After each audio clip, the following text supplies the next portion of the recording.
She's the universally recognized sword prodigy and campus goddess, but now her own brother has beaten her to the brink of death. Just as Arin Choi is about to be killed, I step in and save her at the critical moment. Right now, I'm staring coldly at Choi Jin-jiam. Choi Jin-jiam breaks into a cold sweat, warning me to stay out of the Choi Jin family's business. Hearing this, my gaze grows even colder. What kind of twisted family tries to murder their own sister? You see, I once fought my way through the entire monster world single-handedly, becoming the universally acknowledged strongest warrior in the world. However, when I challenged the Tower of Destruction, I was gravely wounded by the boss. Though I defeated the Tower Master, I was left there forever. But my soul traveled through time to a world 300 years later. After being reborn, I planned to live as an ordinary person and enjoy life. Who knew that in the next moment, a system interface would appear before my eyes? The Tower of Destruction will emerge in 5 years. I need to prepare. This gives me a massive headache. Looks like I can't escape my fate of getting stronger. Seems like my dream of living a carefree life is going down the drain. Then the interface pops up again, assigning me a task. It tells me to find my weapon and lost memories in the basement of Valhalla's sanctuary house. I don't quite understand this task, but first I need to go to Valhalla and look for clues. In the afternoon, I arrive at the academy to apply for admission. Before enrollment, there's a combat assessment. Before long,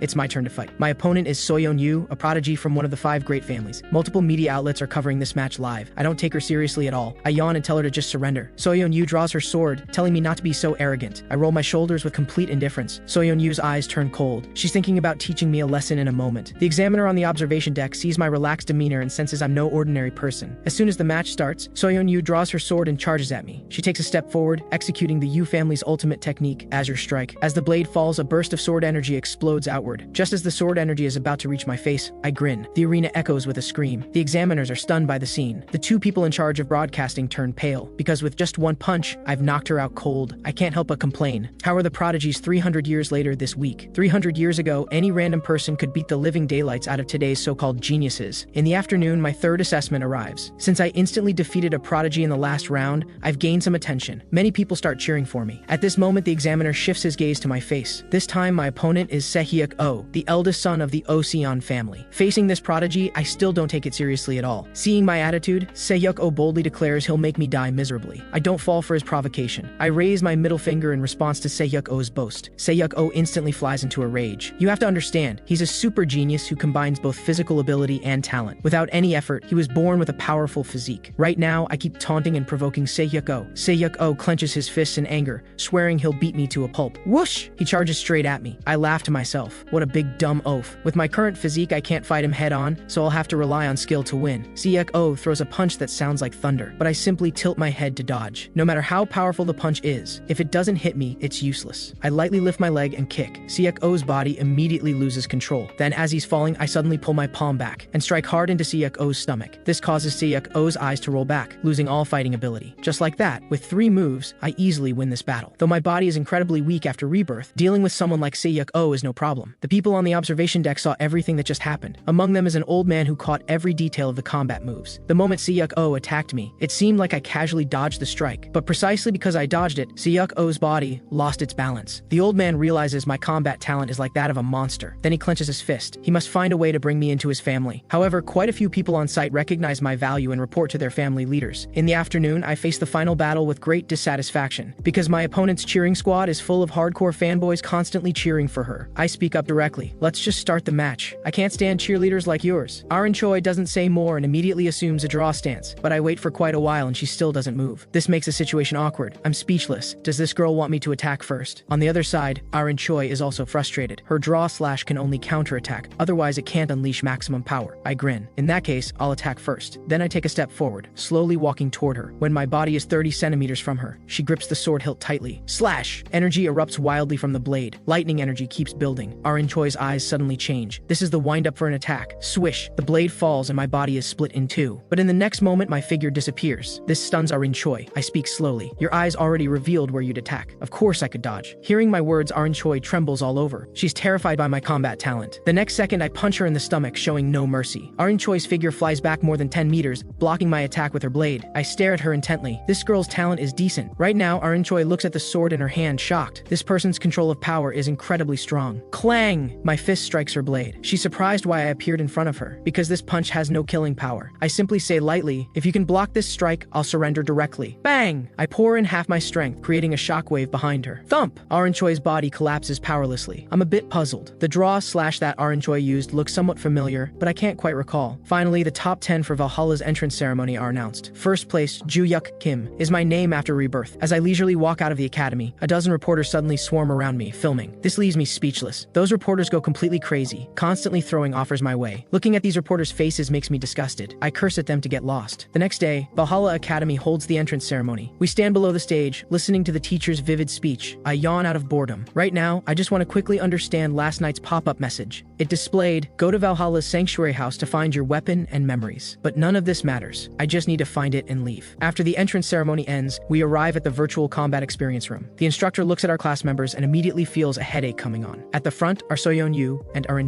The big guy in the middle is Sehyeok-oh. Thinking about this, the instructor feels immense pressure. Why are 3 descendants of the 5 great families assigned to this class? Glancing in my direction makes it even worse for him. The instructor says with a wry smile, "This year is done for. These students are not easy to handle at all." However, the instructor quickly calms down and decides to first give us students a show of authority. Then he gives a brief self-introduction. He immediately presses a button to begin the first lesson. Swish! We appear outdoors. In an instant, hordes of goblin monsters surround us. Before the students can react, they're completely surrounded by goblins. Suddenly, an energy shield appears, blocking all the monsters outside. At this moment, the instructor smirks. All of this is naturally part of his plan. Next, he plans to use me, the top freshman, to make an example. The instructor points at the goblin monsters behind him and asks, "Can you handle them alone?" I look surprised and ask him back, "You mean right now?" The instructor looks at me smugly, because most students have never seen monsters. Their first reaction is definitely fear. However, I suddenly grin, thinking these weaklings are nothing to me. Seeing this, the instructor's veins bulge. He didn't expect this kid to actually dare to smile. So he says, "Then it looks like you can handle them alone?" I say, "Of course." Seeing me still so arrogant, the instructor immediately tells me to go fight. I know he's deliberately making things difficult for me, so I ask for a reward. The instructor is momentarily speechless. After a while, he says if I defeat all the monsters, he'll grant me one request within his authority. Though it feels a bit inadequate, it's a deal. Seeing him still rambling on, I directly step forward and ask for a combat sword. The instructor helplessly removes the sword from his back. With the sword in hand, I stand alone at the opening of the energy shield. Under everyone's tense and worried gazes, I slash down directly, instantly killing several goblin monsters. Then, swish! I swing horizontally, instantly slashing the throats of 4 more monsters. Looking at the goblins swarming from behind, I reverse my grip. Slash! I thrust the blade into a goblin's neck. For me, using a blade for the first time in 300 years, it feels pretty good overall. You have to understand, when I first started fighting monsters in the past, I could only grab whatever was handy around me to use as a weapon. Either way, this sword is much more suitable than what I used back then. Then I sense killing intent behind me. I quickly turn around. I see a giant goblin monster. Whoosh! I swiftly dodge the goblin's attack. The corner of my mouth curves up. As expected, these monsters all have simple attack patterns. Bang! I slash my sword fiercely across its face. My classmates watch my one-man show in stunned silence. The instructor can't believe it even more. He only gave me a worthless iron sword, and without using mana or particularly fast swordplay, I can still easily slay monsters. Looking carefully, he realizes my slow movements seem to be deliberately attracting the monsters. Seeing this, Soyeon-yu frowns deeply, gripping her own arm tightly. Sehyeok-oh can't stand still either, thinking if it were him out there, he might not come back alive. But Arin's face flushes red as she looks at me admiringly. After 2.5 minutes, all the goblin monsters have fallen under my blade. I turn back and provocatively ask the instructor, "You'll keep your promise, right?" At this moment, the instructor is left speechless and can only keep his promise. Next, the instructor teaches theoretical lessons all day, but they're useless to me. Right now, I need to quickly begin proper martial training. After all, this body is truly garbage. Walking along, I'm suddenly called by someone. I turn around and see it's Arin. Seeing her not speaking, I ask what's the matter. Only then does Arin stammer that she wants me to teach her swordsmanship. I'm completely confused. Isn't this girl specialized in swords? Arin speaks again, saying it's the technique you used this morning. Please teach me that swordsmanship. I impatiently pick my ear and refuse her. Arin asks unwillingly why. I say there's no reason. I just don't want to teach you. If there's nothing else, I'm leaving. Unexpectedly, she persists and says again, "Please teach me swordsmanship." This leaves me totally stumped. This girl won't give up until she gets what she wants.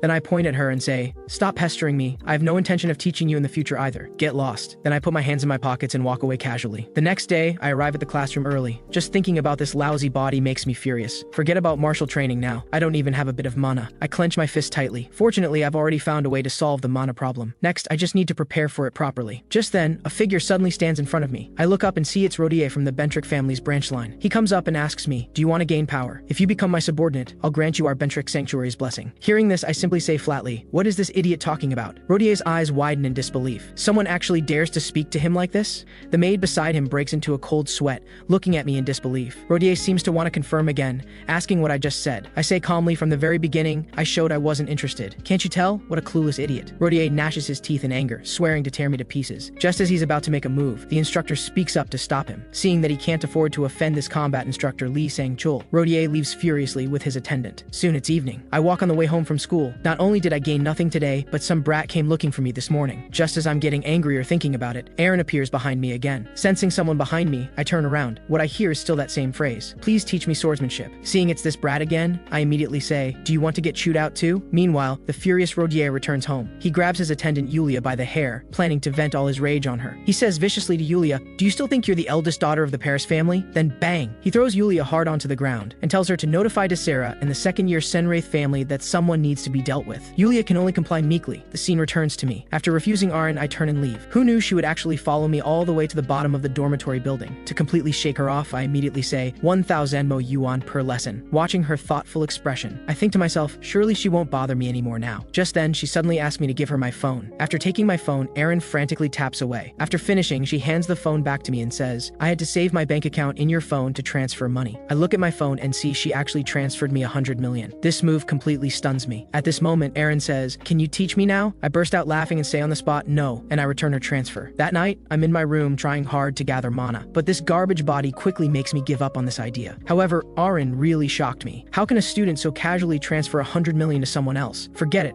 I plan to go find something first. Then both the money and mana problems can be solved. With that, I put on my clothes, shoulder my bag, and go search for the secret vault. A moment later, I arrive in Valhalla's mountainous region. I immediately begin searching. The vault's location can be found through the spirit orb that reacts to my mana. Before long, I find the location of one of the secret vaults. Without a word, I start digging on the spot. If I'd known it would be this exhausting, I should have built it in a shallower spot back then. At that time, the world faced a crisis. There was nowhere to keep my treasures safe, so I simply built secret vaults and put all my treasures inside. After digging all night, I finally uncover a large iron door. A keyhole appears before my eyes. I immediately channel my meager mana because this keyhole can't be opened with an ordinary key. I need to shape this ball of tangled mana into a key. Then, click! I insert it into the keyhole. After the door opens, I jump straight down. Countless gold and silver treasures sparkle before my eyes. From now on, I don't need to worry about money. Moreover, these storage stones can solve my mana problem. Back then, I specifically stored mana here to maintain the vault. I never thought there'd be a day I'd need to use it. The moment I pick it up, the mana in the storage stone continuously flows into my body. Next, I decide to take the storage stones first. I'll leave the heavy gold bars for now. The next morning, after arriving at school, I just feel sore all over and utterly exhausted. I swear in the future I'll build vaults shallower. Just one night of digging and my muscles are this sore. At this moment, Arin suddenly crouches beside my desk. This sudden move startles me. Arin doesn't waste words either. It's still that same phrase, please teach me swordsmanship. I rub my shoulder and say, you really don't get tired, do you? Speaking of which, among the 5 great families, the Choi Jin family is a renowned sword clan. Why does she want me to teach her? Thinking of this, I immediately ask her, can't you just learn more from your own family? Arin says seriously that she must learn from me because she's never seen anyone more skilled than me. I ask puzzled, what about your father? Isn't he the head of the Choi Jin family? He should be better with a blade than me, right? Just as Arin is about to say something, the instructor suddenly appears and tells me to follow him to the office. The instructor says it's about what you asked me last time. Hearing this, I immediately stand up. Of course I want to hear about this. Then I put my hands in my pockets and walk away. Arin lowers her head in disappointment, thinking there's no chance again this time. Just then, my voice sounds. Tomorrow morning at 6, wait for me at the training ground. Hearing this, Arin freezes in place, thinking she misheard. Seeing no reaction from her, I turn back and say, you don't want to? Arin immediately shakes her head vigorously and promises she'll definitely go tomorrow morning. Next, I follow the instructor to the office. It turns out, the reason I was called here is that my request to enter the sanctuary house has been approved by the higher-ups, but I can only go to the first underground level. I agree immediately and arrange to go in tonight. After I leave, the instructor says with a wry smile it's unexpected. He thought this kid would blow up on the spot, but he accepted it so obediently. That evening, I follow the instructor to the sanctuary house. I see it's now surrounded by various magic formations. Except for the entrance, everywhere else is tightly sealed. Before going in, I ask the instructor what would happen if I entered the second level. The instructor replies, Valhalla will hold you accountable. You'll be expelled, and before you're expelled, you'll go insane. The second underground level of the sanctuary house is filled with the sanctuary's mana. Even slight contact will cause mental collapse. As soon as he finishes speaking, the door opens. I immediately prepare to enter. The instructor reminds me I only have half an hour inside. After entering the sanctuary house, the previous system pop-up appears again. I don't care if they'll expel me or not. This is why I came to Valhalla in the first place. As soon as I reach the first underground level, the system pops up displaying conditions met,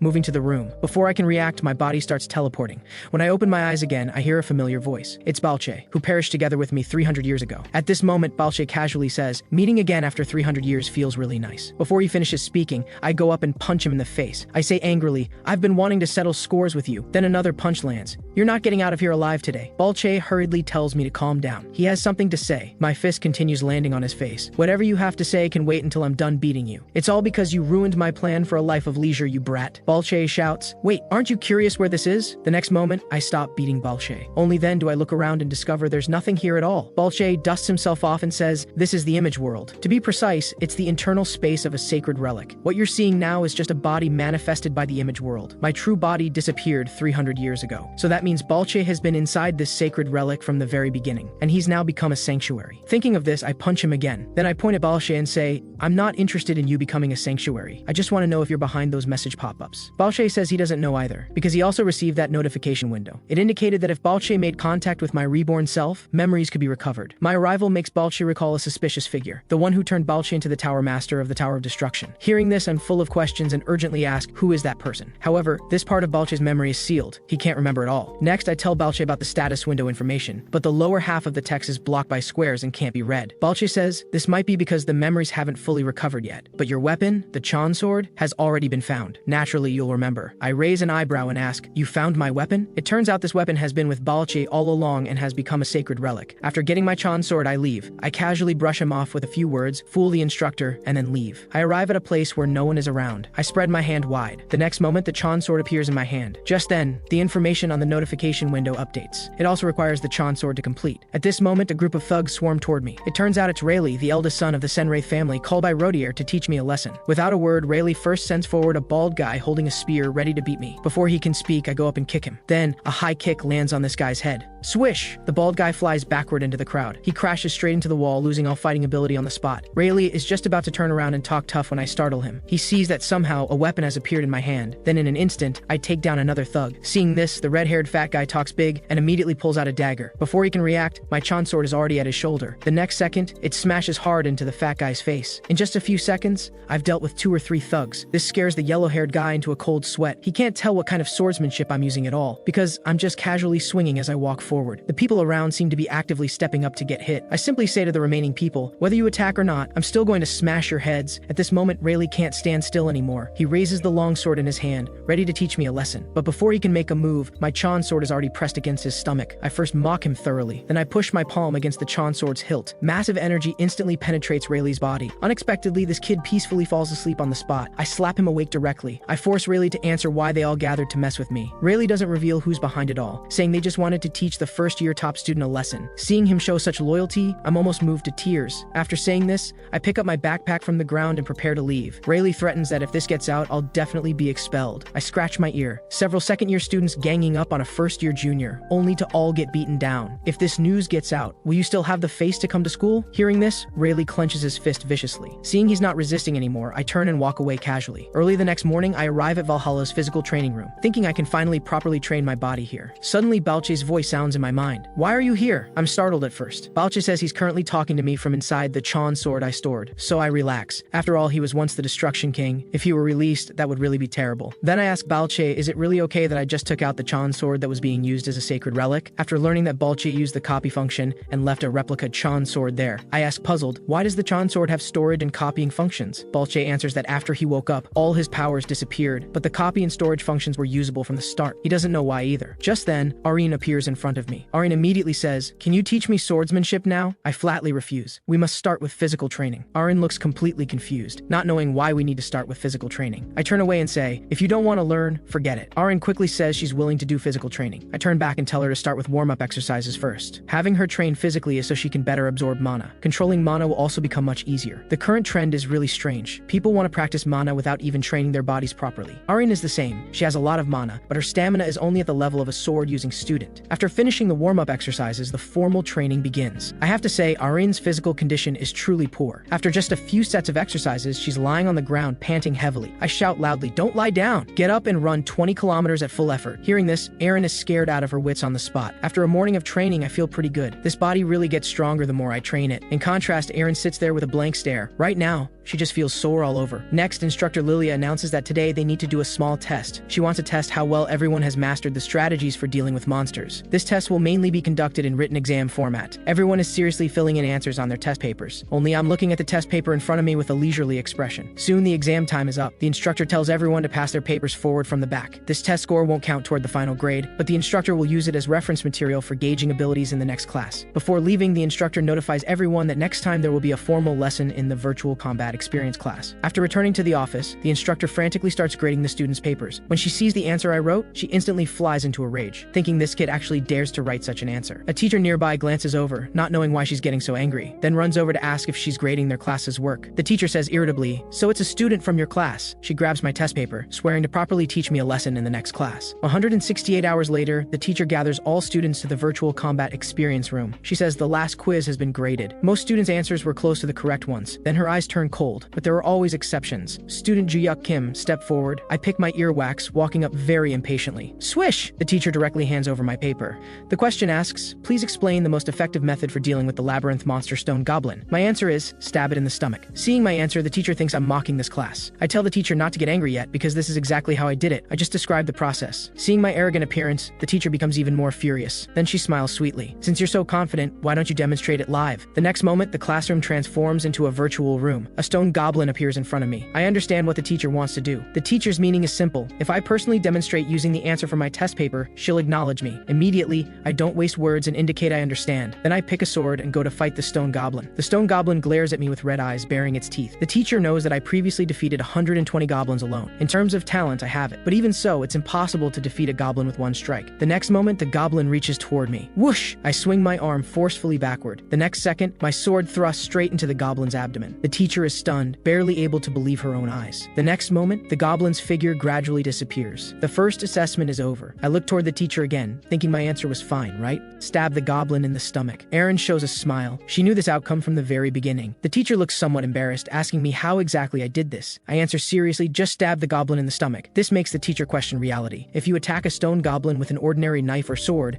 it won't have any effect at all. I laugh arrogantly, telling the teacher to change my 0-point answer to full marks. The teacher tells me not to get cocky. There's still another question waiting for me. She lightly presses a button, activating the second stage's virtual scenario. Instantly, I feel the entire ground shaking. The next moment, the ground beneath me curves and cracks open. A stone cave appears in front of me. Several goblins emerge from that cave. The teacher's very serious. If you can use the answer from your test paper to deal with them, then I'll change your paper to a perfect score. During the battle, if I act rashly, the goblins in the labyrinth will swarm and surround me. I shake the sword in my hand expressionlessly. In an instant, I move, without any warning. I stab into a goblin's skull. Next is the second diagonal slash, severing the goblin's head. My final strike hits the goblin's throat, preventing it from making any sound. 3 goblins. I finished the battle in just 3 seconds. The teacher is shocked once again, because all my reactions exceeded her expectations. I hold my sword horizontally. "Teacher, you must keep your word. Go back quickly and change my paper to a perfect score." After that farce with the teacher ended, I go to the gym to run. Also arriving is the genius campus goddess Arin Choi. Beep. The treadmill shows Arin has run 20 kilometers. Before long, Arin collapses exhausted in the gym. I'm somewhat speechless. She's done after just 20 kilometers? Don't their families arrange physical training for them? Unexpectedly, the result is exactly as I guessed. They generally don't train. When confronting monsters, they just use the sanctuary's power to deal with them. I feel somewhat disdainful. People 300 years later focus even more on the sanctuary's power, thereby neglecting their own physical abilities. However, in my view, this sanctuary power has too many drawbacks. If you run out of mana when entering the tower, it's the same as going to your death. Afterward, I ask Arin Choi if this physical training actually means anything to her. Arin stands up and says it's meaningful. After all, I'm the one who taught her to do this. So as long as she passes my physical training, I'll teach her swordsmanship. I laugh. What kind of nonsense answer is that? If I hadn't suggested physical training, you wouldn't have even thought about it. This leaves Arin speechless. That's exactly how she was thinking. I turn to leave, telling Arin to get back to class. Arin wonders if I don't need to go to class. The teacher might dislike me for this. I don't care about class content. They can't really teach me anything, so I'm going to train instead. When Arin hears I'm going to train more, she immediately feels nervous. I tell her to get back to class now. If there's nothing urgent, don't disturb me. I arrive at the weight room ready to do bench presses. At this moment, Balche from another dimension speaks up. He thinks Arin wanting to learn from me just from watching a few of my strikes shows she's a sharp-eyed girl. Just then, Seyuko happens to be training in this gym too. We lock eyes. The moment becomes slightly awkward. After all, he lost to me in combat before. To ease the awkwardness, Seyuk pretends he didn't see me and leaves. I stare at his retreating figure, a bit dazed.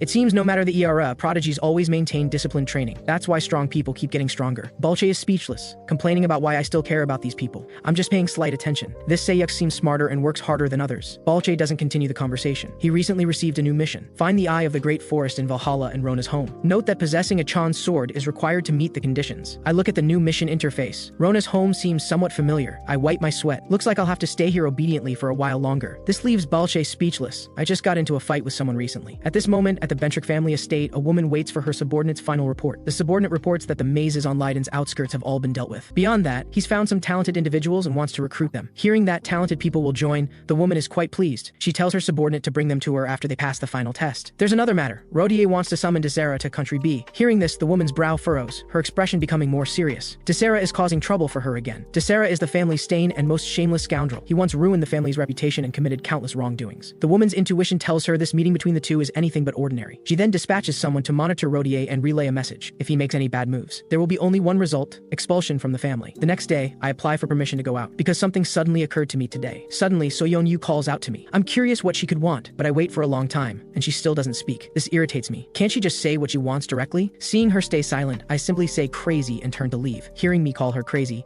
she can't hold back anymore and curses me as a jerk. Actually, Soyeon just wants to know how I can ignore mana and kill goblins directly. When she saw this scene, she was startled. My method was completely different from what's in the books. Just as she's about to speak, the teacher suddenly jumps out and asks me about my method for defeating stone goblins. I feel awkward. If I could tell them about this, that would be absurd. I tell the teacher I humiliated her. Shouldn't she hate me? The teacher's eyes sparkle. She feels ashamed about that incident. She only wants to know how I defeated goblins without using mana. I ignore both of them and leave without looking back. This leaves Soyeon standing there awkwardly. After all, she's never asked anyone for help before. She clenches her fist and can only console herself that she doesn't really need this method anyway. That evening, I arrive at a night market. This place only requires a certain fee, and you can conduct unlimited transactions with extremely high security. But I always feel something strange about this place, a sense of deja vu. Then someone approaches me, asking if this is my first time here. I directly pull out money and hold it in my hand, telling him to take me inside, because he's a staff member of the market, and the money I'm offering is the entrance fee. The man then points to the red light district. The gem exchange you're looking for is there. Walk forward 500 meters and take a turn to reach your destination. He also reminds me that there's not only gem trading there, but also some illegal weapons can be traded. As I turn to leave, he gives me a mask. I turn back and thank him. Their privacy protection security is really impressive. 3 minutes later, I arrive at this trading market. I approach a stall. I claim to have some high-quality goods to show him. This surprises the vendor, curious about what I can produce. Then I pull out a black bag. With a thud, I toss it in front of the vendor. The vendor looks. The bag is almost entirely filled with rings. He holds them in his hands and examines them carefully. Rings need to be inspected closely, or you could easily misjudge them. After seeing the details clearly, the vendor is shocked. He's encountered something incredible this time, because these rings emit a strange glow, clearly relics from the Age of Destruction. He then glances at the other rings in the bag. Unexpectedly, all the rings in the bag are relics from the same era. At this moment, my voice interrupts him. I show impatience. You've been looking for so long, shouldn't you give me a price estimate? The vendor takes another careful look, confirming they're relics from the Age of Destruction, but he hands the bag back to me. He simply cannot afford the rings I'm holding. This surprises me. It seems relics from 300 years ago are truly valuable. The vendor then directs me to the auction house. I can definitely get a high price there, but the auction house might take 1 to 2 months, though I can't really wait. 1 or 2 months is way too long. The vendor nods in agreement. After all,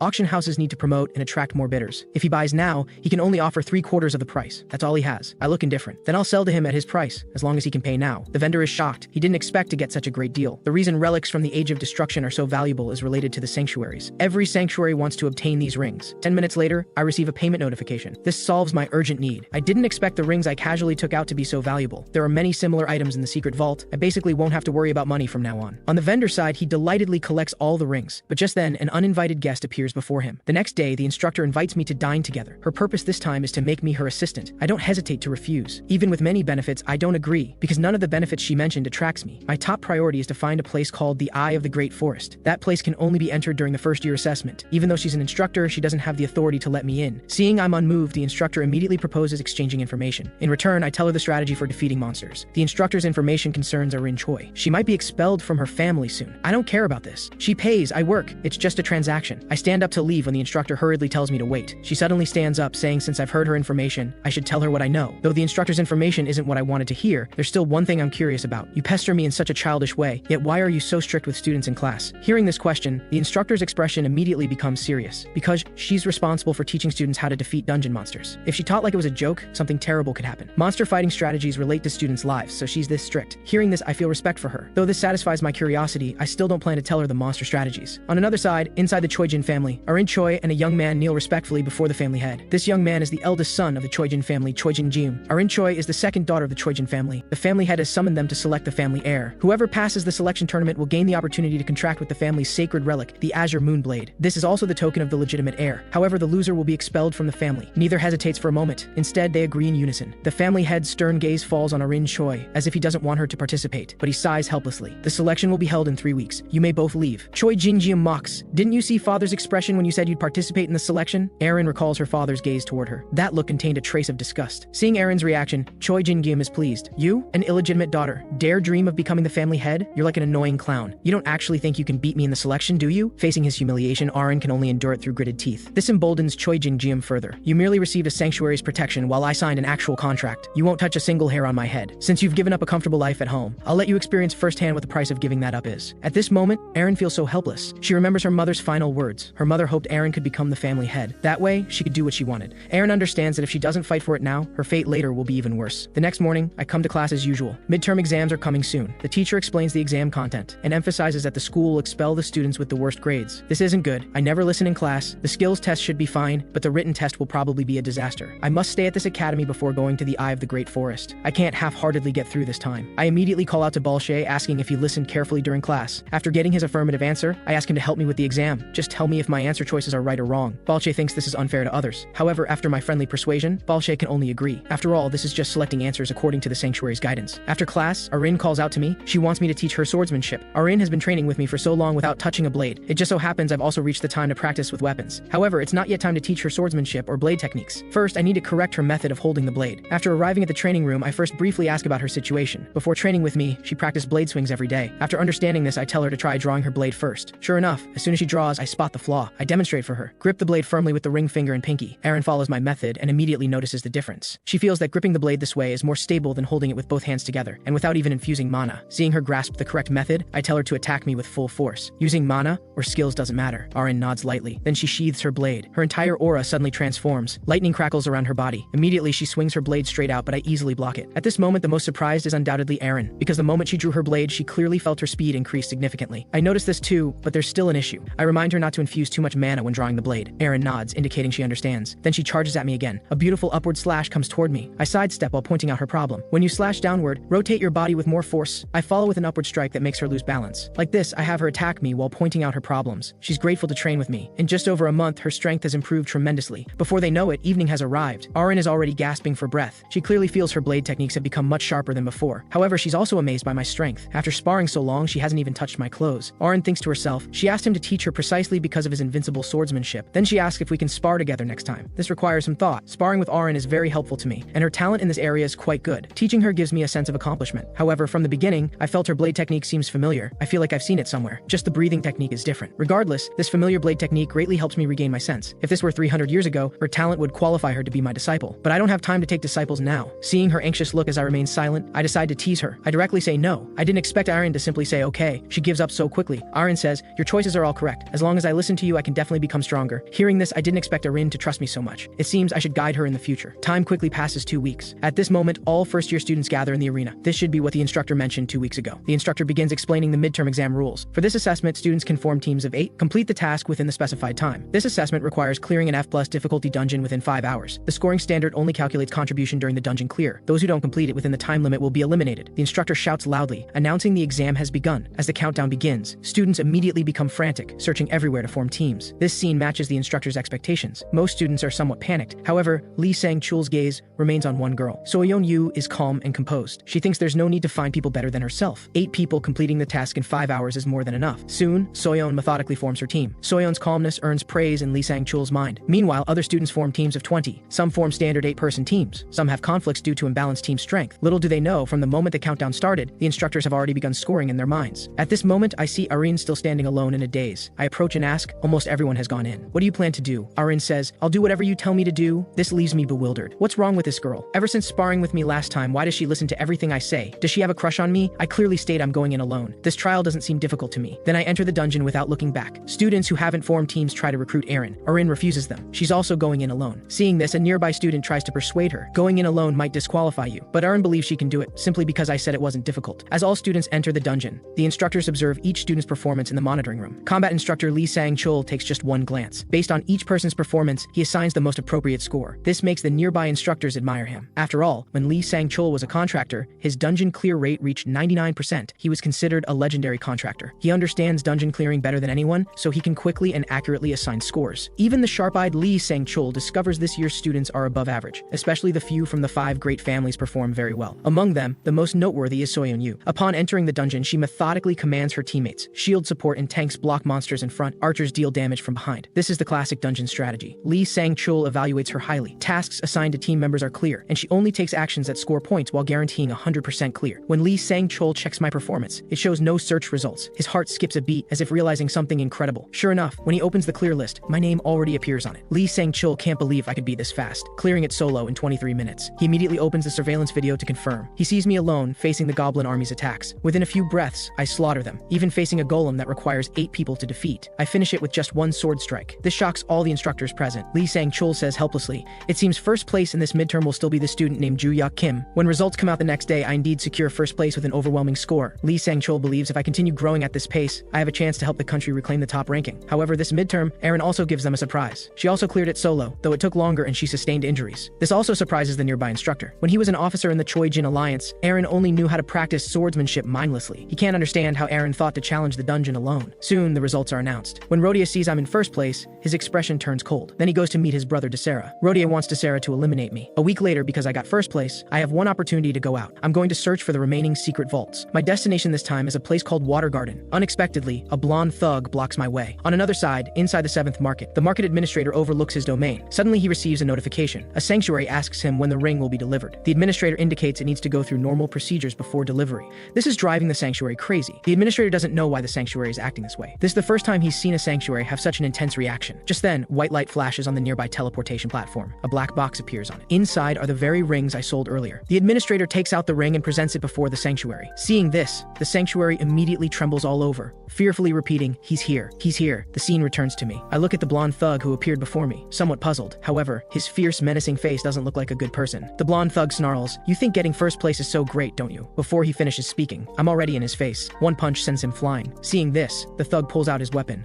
mana surging around his body. He glares at me fiercely, about to say something threatening. I flash in front of him. A roundhouse kick hits his head. I don't know where this weirdo came from, talking tough before fighting. The thug then crashes into the tree behind him. My figure follows immediately, swinging a punch. It lands heavily on the thug's face. I grab his hair. "Just a few hits and you can't take it? Tell me who sent you." On the other side, in Rodier's room, Rodier waits smugly for good news from Desera. Then Desera's phone call comes through. He eagerly asks if Joo-hyuk Kim has been dealt with, but what comes through the phone is only a scream. I take the phone and remind Rodier, "Your dear brother has closed his eyes. Make sure to burn 2 incense sticks for him. Don't you dare forget him." Earlier, I learned from the thug that the mastermind behind him is Rodier. Rodier, as a young master of the 5 great families, worries about things getting out of hand. He thinks to himself, "I'm just a high school student with no background, maybe no one to even complain to." Little does he know, I've already learned everything from the thug. However, there's one thing that concerns Balche. That is, the mana the thug used earlier. This mana feels very familiar to Balche. He feels like he's encountered it somewhere. It resembles a type of dark mana. Balche speculates this dark mana might be related to the force behind the thug. This reminds me of when I interrogated the thug. He mentioned an organization called First Class Breed. They usually accept various commissions like mercenaries. The sanctuary they serve is called Blade Behind, and the thug is a contractor who signed a contract with it. After questioning him, I beat him up but didn't kill him. I also look up information about First Class Breed on my phone. This is completely a villainous organization that does inhuman things. Next, I need to think about how to deal with Rodier. I already have the thug's confession recording ready. I immediately call the instructor and ask if she knows any journalists. In exchange, I can tell her some monster fighting information. Soon, news about the Bentrick family instigating assassination of students hits the headlines. The thug is also arrested. I watch how things unfold. This impact exceeds my expectations. I originally only wanted to target Rodier alone. I didn't expect the entire Bentrick family to suffer. Soon, the head of the Bentrick family holds a press conference, stating this incident was a mistake committed by the expelled Desera acting on his own. He also states Rodier will be summoned back to the family and subjected to intensive investigation. Rodier watches this entire press conference. Soon his father calls, telling Rodier to come home immediately, emphasizing this is the family head's order. The thug is also chased by reporters demanding a statement, but the thug insists it was all his own doing. This puzzles me. Looks like they're sacrificing the pawn to save the king. Soon I arrive at the place agreed upon with the instructor. In exchange, I can tell her some information. I just need her to let me go out this weekend. The instructor agrees without hesitation. On another side, a ship holding criminals sails across the sea. Inside the ship's detention center is the thug. The thug didn't expect to be deported. He might even be imprisoned in Prism Tower. Prism Tower is a prison located in the center of the Pacific Ocean. This is a space personally created by the S-rank sanctuary, Glory of Nothingness. No matter what kind of contractor, they become ordinary people when imprisoned here. Though the thug feels fearful, thinking he only needs to serve 5 years gives him some relief. Suddenly, a voice says, "You look truly pathetic." The thug quickly turns his head. Suddenly, a crimson flash cuts through. The thug only feels a chill on his neck before his throat is slashed. The man before him says coldly, "First Class Breed doesn't need someone like you." The thug wants to say something, but can only make choking sounds. He collapses on the deck, heading to meet the King of Hell. The man who completed the mission transforms into smoke and slowly dissipates. At this moment, inside the Bentrick family estate,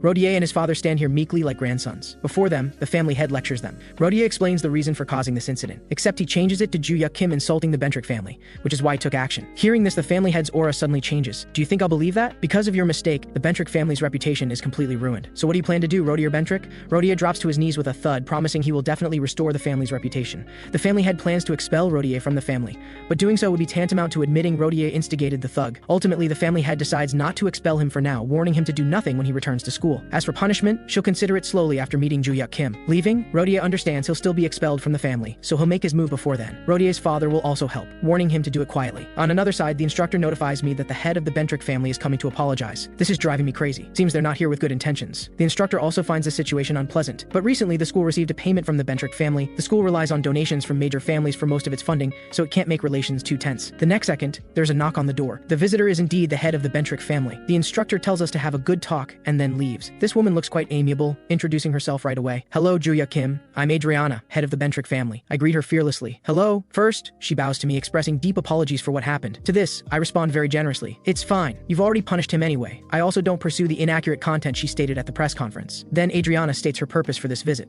I have a direct way to resolve the misunderstanding. I wonder if student Joo-hyuk Kim could help me. If you can help our family eliminate the negative impact this time. Before you become a hunter, our family will provide full support. After you become a hunter, I can also let you join an alliance sponsored by our family. I directly refuse, staring at her with a grin. Are you trying to say to shut you up? This is all we can do. Just do as I say, right? I point at her forehead and continue. I'm already angry because of you all. I don't need to do what you want, understand? The humiliation you suffer because of Rodier is what you deserve to bear. At this moment, Adriana's expression darkens. Then her aura suddenly shifts. You ignorant brat! Who do you think you're running your mouth in front of? I remain calm and continue. Only now showing your true colors? It must have been hard holding it in. Adriana says coldly, I wanted to be magnanimous and give you a chance, but you don't know what's good for you. Hearing this, I grin. Is that so? Then try to kill me. Adriana is stunned. She didn't expect me to say such a thing. I continue provoking her. To resolve the negative impact, you invested considerable time and money. Now you want to kill me? That kind of behavior is what's truly infuriating. Also, you might not be able to beat me. Adriana suddenly stands up. Joo-hyuk Kim, I'll make you regret this. With that, she glares at me viciously and leaves. Balche asks me in confusion, was it necessary to confront her so directly? I indicate that I hate people who act like royalty most. There's no class today. I head to the training room. By coincidence, I run into Arin Choi. Before her stands a young man. This is the eldest son of the Choi Jin family, Choi Jin Joo-hyuk. He's still that arrogant, coming to stop Arin from participating in the selection tournament. Arin directly refuses him. Choi Jin Joo-hyuk didn't expect Arin to refuse, his brow furrowing as he stares at her. Haven't you figured out the situation yet? At this moment, I come to Arin's side, pointing at Choi Jin Joo-hyuk. The one who hasn't figured out the situation is you, idiot. Choi Jin Joo-hyuk stares at me stunned. Do you know who I am, daring to insult me? Mind your own business. I didn't expect to encounter so many crazy people emphasizing their power today. I point at him. You worthless fool dare to enter the school and bully students? Now get lost. I figure Arin is thinking the same thing as me right now. Hearing this, Arin nods vigorously. Choi Jin Joo-hyuk is speechless, only able to leave a threat. We'll see this weekend. Then he leaves without looking back. I pull her to train. Tomorrow is the weekend and I need to go out to search for secret vaults. At this moment, reporters swarm in front of the Choi Jin family estate, because today is the day the Choi Jin family selects its heir. The two participants are Arin Choi and Choi Jin Joo-hyuk. Whoever can find the azure moonblade hidden in the deep mountains can become the legitimate heir. The one eliminated will be expelled from the family. As the family head announces the start of the competition, Arin charges out, taking the lead. Choi Jin Joo-hyuk stares at Arin's retreating figure, thinking this competition doesn't need to be rushed anyway. The azure moonblade will be found sooner or later. When the time comes, I just need to snatch it. Choi Jin Joo-hyuk makes up his mind to obtain the azure moonblade this time. The reason Choi Jin Joo-hyuk tried so hard to stop Arin from participating in the selection is because of a phone call he received earlier. The person on the phone asked him about the azure moonblade and demanded Choi Jin Joo-hyuk hand it over no matter what. In exchange, the other party would grant Choi Jin Joo-hyuk's request. Choi Jin Joo-hyuk understands this might be his last chance. At this moment, Arin follows the residual mana of the azure moonblade, searching for its exact location. She can feel the azure moonblade is nearby. At this time, Choi Jin Joo-hyuk has been following her all along. His plan is to wait for Arin to find the azure moonblade, then reap the benefits. Arin instinctively exclaims, Joo-hyuk Kim, gripping her blade handle and becoming alert. Hearing this, Choi Jin Joo-hyuk's expression darkens. You mean that kid who insulted me with you last time? Arin shouts sternly, shut up! You don't deserve to mention him. And why are you here? Choi Jin Joo-hyuk responds mockingly. What do you think? His hand moves to the sword at his waist. As soon as he finishes speaking, accompanied by the sound of a sword being drawn, Arin reacts extremely fast and blocks it. The next second, Choi Jin Joo-hyuk realizes something is wrong. Then his sword is deflected, his body sliding backward uncontrollably. This shocks Choi Jin Joo-hyuk immensely. He can't believe Arin has become this strong in just a few months. The scene returns to me. At this moment, I arrive at the outskirts of a desolate mountain to search for a secret vault nearby. I remember there's a rare treasure in this vault. As long as I find it, it will solve my greatest weakness from my previous life. If I had found it earlier 300 years ago, perhaps I wouldn't have been killed by Tower Master Balche. At this moment, I finally confirm the location of the secret vault. It's in the forest ahead. Suddenly, the sound of clashing mana echoes from up ahead. Meanwhile, the battle between Arin Choi and Choi Jin Joo-hyuk enters its climax. Arin finds her opening and unleashes a horizontal slash crackling with lightning. Though Choi Jin Joo-hyuk blocks it, his strained expression shows he's struggling. Even his hand gripping the blade trembles, but he stubbornly says, such strength. Did you learn some boar transformation technique? Arin doesn't get angry. Instead, she urges him to give up on the azure moon blade. Hearing this, Choi Jin Joo-hyuk flies into a rage. Charging forward with his blade, he roars, how could the azure moon blade go to a bastard like you? Seeing this, the lightning on Arin's blade crackles fiercely. She flips her sword, reversing its direction. With an upward swing, she sends Choi Jin Joo-hyuk flying backward. Arin flips her blade again. She strikes his chest hard with the pommel. Choi Jin Joo-hyuk flies back like a kite with its string cut. Looking at Choi Jin Joo-hyuk lying motionless, Arin silently thanks her luck that the strike landed. Just as she picks up her scabbard and turns to search for the azure moon blade, Choi Jin Joo-hyuk's voice reaches her ears. You don't actually think you can beat me, do you? At this moment, Choi Jin Joo-hyuk's aura transforms completely. Dark mana swirls around his entire body. Arin immediately recognizes it as dark mana and becomes even more cautious. She can't believe that Choi Jin Joo-hyuk, the family's eldest son, would use dark mana. Seeing Arin's shocked expression, Choi Jin Joo-hyuk grins. You must be curious how this happened, right? With that, that, he grips his blade with both hands and thrusts at Arin. Seeing this, Arin strikes first with a draw slash. Choi Jin-Jeom bends his legs and barely dodges it. Arin is horrified. He actually dodged her draw at such close range. While she's stunned, Choi Jin-Jeom's blade, wrapped in dark mana, slashes across Arin's abdomen. Arin tries to force herself to stand, but the searing pain from her abdomen won't let her straighten up. Only now does Arin understand. Choi Jin-Jeom made a contract with an evil sanctuary. At this point, Choi Jin-Jeom doesn't hide it anymore. He openly admits he's under the protection of the Faithful Ones. Arin has heard of the Faithful Ones. They're the third most dangerous villain organization in the world. Arin still can't understand why Choi Jin-Jeom would sign a contract with the Faithful Ones sanctuary. But Choi Jin-Jeom clears up her confusion. Turns out, Choi Jin-Jeom joined to gain unparalleled power and prestige. Since childhood, he was driven nearly insane trying to become the family model. During the age when he should have been playing, he could only follow family rules. He was constantly monitored by his father. When his adolescent desires were at their peak, he encountered an envoy of the Faithful Ones who invited him to join. They even encouraged him to freely release his desires. The condition for joining was to offer them the Azure Moonblade. Then Choi Jin-Jeom reveals another secret that enrages Arin. Over 10 years ago, he had a match with Arin's older sister. Unable to suppress his inner desires, Choi Jin-Jeom beat Arin's sister into a vegetative state. Arin's mother fell ill after learning this news. Choi Jin-Jeom says coldly, "Now you know everything. I also know where the Azure Moonblade is. In that case, I'll send you to join your sister." His blade rises high. Just as it's about to strike Arin at this critical moment, I intervene and save her. In my hand is the Azure Moonblade itself. Right now, I stare at Choi Jin-Jeom with ice-cold eyes. Cold sweat drips down Choi Jin-Jeom's face. He tells me to stay out of the Choi Jin family's business. Hearing this, my gaze grows even colder. What kind of messed up family attacks their own sister? With that, I send him flying with a single strike. When Arin sees it's me, hope reignites in her eyes. She immediately asks why I'm here. That's when I notice Arin's wounded abdomen. I casually brush it off, saying I was taking care of something nearby, and tell her to quickly gather mana to stop the bleeding. Arin obediently nods, a smile forming at the corner of her lips. Coming to his senses, Choi Jin-Jeom stares at me with furrowed brows. "You arrogant bastard again! I told you, this is our family matter. Don't interfere." With that, Choi Jin-Jeom roars and charges at me. Just by looking at how he grips his blade, I already know where he'll strike. Without moving my feet, I dodge.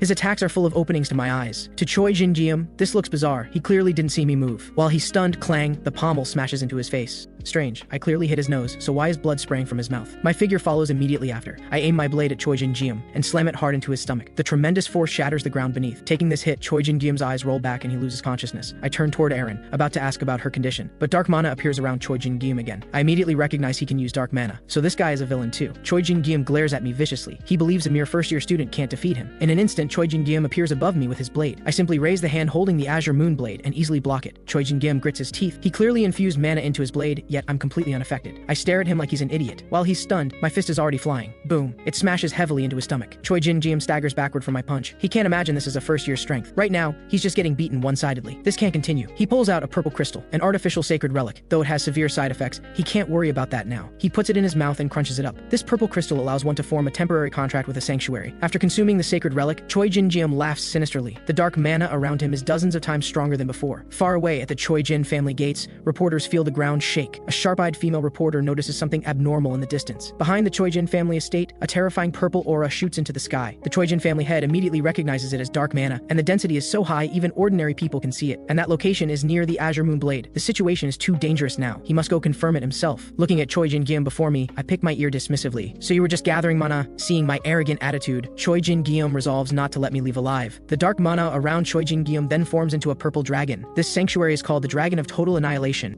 It recognizes the sacred relic and descends into the world. Suddenly, the Dragon of Total Annihilation activates its Eye of True Sight, but when it glimpses the aura around me, it's so terrified that snot drips from its nose. The Dragon of Total Annihilation declares it needs to escape from here. The next second, it cancels its temporary contract with Choi Jin-Jeom, withdraws all its power and flees. Only a stunned Choi Jin-Jeom remains, frozen in place. Coming to his senses, Choi Jin-Jeom tries to say something, but I already have my scabbard pressed against his stomach. The next moment, a gut-wrenching thrust strikes Choi Jin-Jeom. This time, Choi Jin-Jeom collapses to the ground, completely unconscious. I then tell Arin I have business to attend to. If anyone asks, just say you were the one who defeated Choi Jin-Jeom. Meanwhile, Hannibal, the leader of the Faithful Ones, is equally horrified. The Dragon of Total Annihilation warns Hannibal never to give sacred relics to others again. It nearly cost him his life. Hannibal drops to his knees with a thud. He doesn't understand why the sanctuary is so furious. Perhaps the guy lurking in the Choi Jin family screwed things up. But why did the sanctuary say it nearly lost its life? Hannibal resolves to investigate this matter thoroughly. At this moment, I finally find this divine technique manual. It's a cultivation method that enhances mana gathering. 300 years ago, I also found this divine technique, but my body had already adapted to the original method and couldn't learn a new one. The reason I perished together with Balche was because the old method was too poor, causing my mana to be completely depleted. Now this new body can learn the new cultivation method from scratch. Meanwhile, all the Choi Jin family executives gather together. The incident of dark mana appearing at today's family selection has been reported by countless media outlets. This has caused the Choi Jin family to lose tremendous face, and the one using dark mana was the family's eldest son. Choi Jin-Jeom has been handed over to the police by the family. Arin is hospitalized receiving treatment. Hearing that Arin is fine, the family head's anxious heart finally settles. News about Arin is also reported. describing her as a genius student who fought against a villain. This significantly reduces the negative press for the Choi-jin family. These favorable reports greatly help Arin's chances of becoming the heir. However, the family head remains curious about how Arin defeated Choi-jin Kim. When they arrived that day, only the injured Arin and the unconscious Choi-jin Kim remained. Arin's explanation is simple. Joo-hyuk Kim taught me. This makes the Choi-jin family head curious about me. A few days later, I come to class as usual. I notice that Arin, whom I haven't seen in a while, has come to school. I thought she'd be resting in the hospital, but she's recovered so quickly. Arin turns to look at me with perfect timing. She smiles and waves at me in greeting. The students behind think the ice-cold campus beauty is trying to get their attention. Right now, Balche feels uneasy. The dark mana that Choi-jin Kim used earlier seems familiar to him, but he can't remember. It's as if some force is deliberately blocking his memory recovery. I suspect it's the work of whoever turned him into a tower master, but Balche can't be sure. Once the second condition is met, his memories might become clearer. I remember the second condition is the Eye of the Great Forest. I originally thought it was the location for the strength exam, but later discovered it's the final exam location. This is driving me crazy. Waiting until finals, how much time would that waste? But that's fine. During this time, I can practice the divine technique or secretly search for the Eye of the Great Forest. At this moment, the instructor tells us that in 1 month, there will be an inter-school tournament. The school will select students with excellent midterm results and give them priority to apply for the tournament. Sure enough, the instructor calls my name first. We then go to an interview room where he'll explain the tournament details. Before he starts, I directly say I won't participate, though I am curious about this inter-school tournament. Though somewhat helpless, the instructor begins explaining. In this world, there are 3 major hunter training institutions. My school, Valhalla in Country B, the White Lotus Society in Country D, and the Superhero League in Country N. These 3 institutions select representatives from first-year students to complete several tasks in a tournament. If the school wins first place, all participants receive scholarships. My ears are getting calluses from listening. This so-called tournament still doesn't interest me. The instructor looks at me and sighs helplessly. Looks like you don't want to quickly enter the Eye of the Great Forest either. This immediately piques my interest. Noticing my reaction, the instructor continues. The final task of this tournament takes place inside the Eye of the Great Forest. If you complete this task, you won't have to take the final exam. Hearing this, I instantly perk up and immediately decide to participate in this tournament. Meanwhile, inside the Bentrick family estate, Adriana sits high in the family head's seat. 2 men in suits stand before him reporting. To ensure absolute certainty, we need 1 more month. Adriana nods and instructs them to watch Rodier closely. If he makes any unusual moves, report immediately. The suited man bows in acknowledgement and reports a strange piece of news. The market managed by Black Cat is building houses with currency. This puzzles Adriana. Black Cat has never taken such conspicuous action before. This also arouses the curiosity of the Bentrick family's sanctuary. The sanctuary with the bird mask signals Adriana to elaborate. At this moment, inside the 7th market, massive machines are constructing buildings with paper bills, though Black Cat will certainly execute the sanctuary's orders. He doesn't understand why they must build houses with currency. The sanctuary replies that it's a gift for that person. This horrifies Black Cat. Someone who makes the sanctuary personally prepare a gift. Could it be that person? The sanctuary asks Black Cat if he's found the person who sold the ring. Black Cat stammers that he hasn't found them yet. The merchant who bought the ring only told him about the person's clothing and voice. As soon as he finishes, a suffocating pressure descends on Black Cat. The sanctuary says coldly, find him quickly. Meanwhile, in the office, the instructor racks his brain and finally determines the tournament participants. On the list, all but 1 student are from the same class. This surprises combat instructor Lee Sang-chul. He originally thought I wouldn't participate. The instructor says I was unwilling at first, but as soon as I heard about the Eye of the Great Forest, I immediately wanted to join the tournament. This strikes Lee Sang-chul as odd. Normal people would hesitate even more after hearing about the Eye of the Great Forest. Lee Sang-chul suspects there's something I must obtain. From the sanctuary house at the beginning to now this tournament, Lee Sang-chul feels I came to this school with a purpose. He immediately decides to personally train this batch of tournament participants. A few days later, the 5 of us are called together. Lee Sang-chul will introduce the tournament tasks and explain the training content. The tournament is divided into 3 tasks. First is the individual battle between students. Second is the team battle. 5 participants from each school form a team, then the 3 teams battle at 1 location. The third task is the Eye of the Great Forest. Since this is essentially an early final skills exam, the detailed task content can only be revealed on the day. But Lee Sang-chul can tell us the Eye of the Great Forest is a labyrinth. Because the tree density inside is extremely high, it's easy to get lost. I didn't expect the Eye of the Great Forest explanation to be over so quickly. If it's a labyrinth, rushing through should work. Seems this task isn't as simple as I thought. Lee Sang-chul then explains our upcoming training routine. I raise my hand and ask if I can train alone. Lee Sang-chul readily agrees, provided the solo training is more effective. Arin also raises her hand, indicating she wants to train alone. I need to at least fully master the divine technique before the tournament, then use stored mana stones to adjust my body to optimal condition. The remaining time will be for physical training. At this moment, Arin asks if she can continue our previous training. I say, didn't you want to train alone? Besides, your body can't handle intense exercise, right? Hearing this, Arin falls into thought. Earlier, the instructor had asked Arin if she wanted to participate in the tournament. When she learned I was participating, Arin insisted on joining even though she knew her body wasn't ready, because her goal of becoming family head is halfway complete. But now she has a new goal. Arin glances at me. My goal now is to get stronger with you and help you achieve your goals, just like you helped me. Arin stares at me, a blush appearing on her face. In the sunlight, she looks even more endearing. Seeing her radiant expression, I feel a bit uneasy. I tell her to spend most of her time practicing mana control and not to push herself before her body recovers. Then I turn and leave. Meanwhile, on top of an abandoned building, a man is tied up, continuously begging for mercy. Before him stands a bald man holding a blade glowing with an eerie light. With a squelch, the next second the tied man goes silent. The bald man is Al from the Faithful Ones organization. His companion beside him is Lisa. At this moment, Lisa receives another assassination mission. The target is Valhalla student Joo-hyuk Kim. The requirement is to eliminate the target during the the inter-school tournament in 1 month. The two have learned that students will be thrown into the eye of the great forest on the 3rd day. In that case, there will be no instructors in the forest, and the instructors will only monitor with a few drones. When the time comes, they just need to follow Olia, who will have already infiltrated. Time quickly passes. Today is the day of the inter-school tournament. The spectator stands are packed. Even Rodier has come to the scene. A month ago, Rodier asked his father for money. He used this money to commission the Faithful Ones to eliminate Joo-hyuk Kim for him. To ensure absolute success, Rodier specifically commissioned the Faithful Ones Triple Kill to do it. Triple Kill is an assassination squad composed of 3 high-level contractors from the Faithful Ones, highly specialized in assassination. The Faithful Ones replied to Rodier, saying they would eliminate Joo-hyuk Kim during the tournament. Rodier then leaves the scene with his attendant. Soon, the tournament host takes the stage and introduces the delegations from each school. First is the White Lotus Society from Country D. Second is the Superhero League from Country N. And last is Valhalla from Country B, where I'm from. After introductions, we're sent back to the waiting room to await the match listings. This tournament lasts 3 days. Day 1 is the individual battle. Lee Sang-chul stares silently at the students below. His thoughts are suddenly interrupted by a voice. Lee Sang-chul, long time no see. The speaker is Jack, a senior instructor from the Superhero League. Lee Sang-chul replies indifferently. Long time no see, 3rd place. Jack dismissively responds, our Superhero League will definitely take 1st place. Jack asks, do you know who the current strongest contractor is? Lee Sang-chul naturally knows. It's ROH, known as the Breaker. Jack continues, this year his son Logan enrolled as a freshman and is participating as a student representative. And he's already signed a contract with his father's sanctuary, the breaker of all barriers. This startles Lee Sang-chul. So he can also use destruction like his father? Jack replies. Though not at his father's level, he can still use some abilities. Soon the first round matchup is announced. It's me versus Logan. The rules are simple. Defeat your opponent to win. If a weapon hits a vital spot, the arena system automatically reduces damage. However, the system delivers an electric shock to the attacked area proportional to the attack's strength, so you can still defeat your opponent. This seems designed to help injured bodies recover quickly so they can complete the 3rd day's task. As the host announces the match start, my fist instantly appears before Logan. Unexpectedly, he easily catches it. Logan says disdainfully, you think you're strong? I respond modestly, I think I'm still far from it. Logan stares at me, clenching his fist. Didn't expect you to know. Humility. I easily block and tell him I'm stating a fact. But how long do you plan to hold my fist? With that, I twist my arm forcefully. The tremendous force makes Logan instantly lose his balance. At the same time, I throw a simple, straightforward punch. Smack! It slams into his chest. Logan's figure then slides backward. I remain in my punching stance. That punch didn't knock him down. This Logan is a bit stronger than I expected. Logan stares at me with a solemn expression, golden mana circulating around him. He then concentrates mana in his right palm and strikes at me. I simply tilt my head and dodge. My hair touches his mana and breaks off. I immediately notice this anomaly. I kick Logan to the ground. You dared to break my beautiful hair. It didn't break evenly. Could he be using some kind of destruction ability? Logan clutches his stomach. I only hit his abdomen twice, yet he's nearly unconscious. Even if he uses destruction, it's meaningless if he can't hit me. Now he has only one last method to defeat me. Logan's palm, filled with destruction mana, lightly taps the ground. The ground beneath him shatters with a boom. I don't quite understand why he's smashing the ground. The next second, Logan stomps hard on the ground. Countless fragments fly up. Logan's figure is hidden within them. He thinks that since I can dodge visible attacks, he'll just attack from hiding. The next moment, Logan appears at my side, destruction mana gathering in his palm.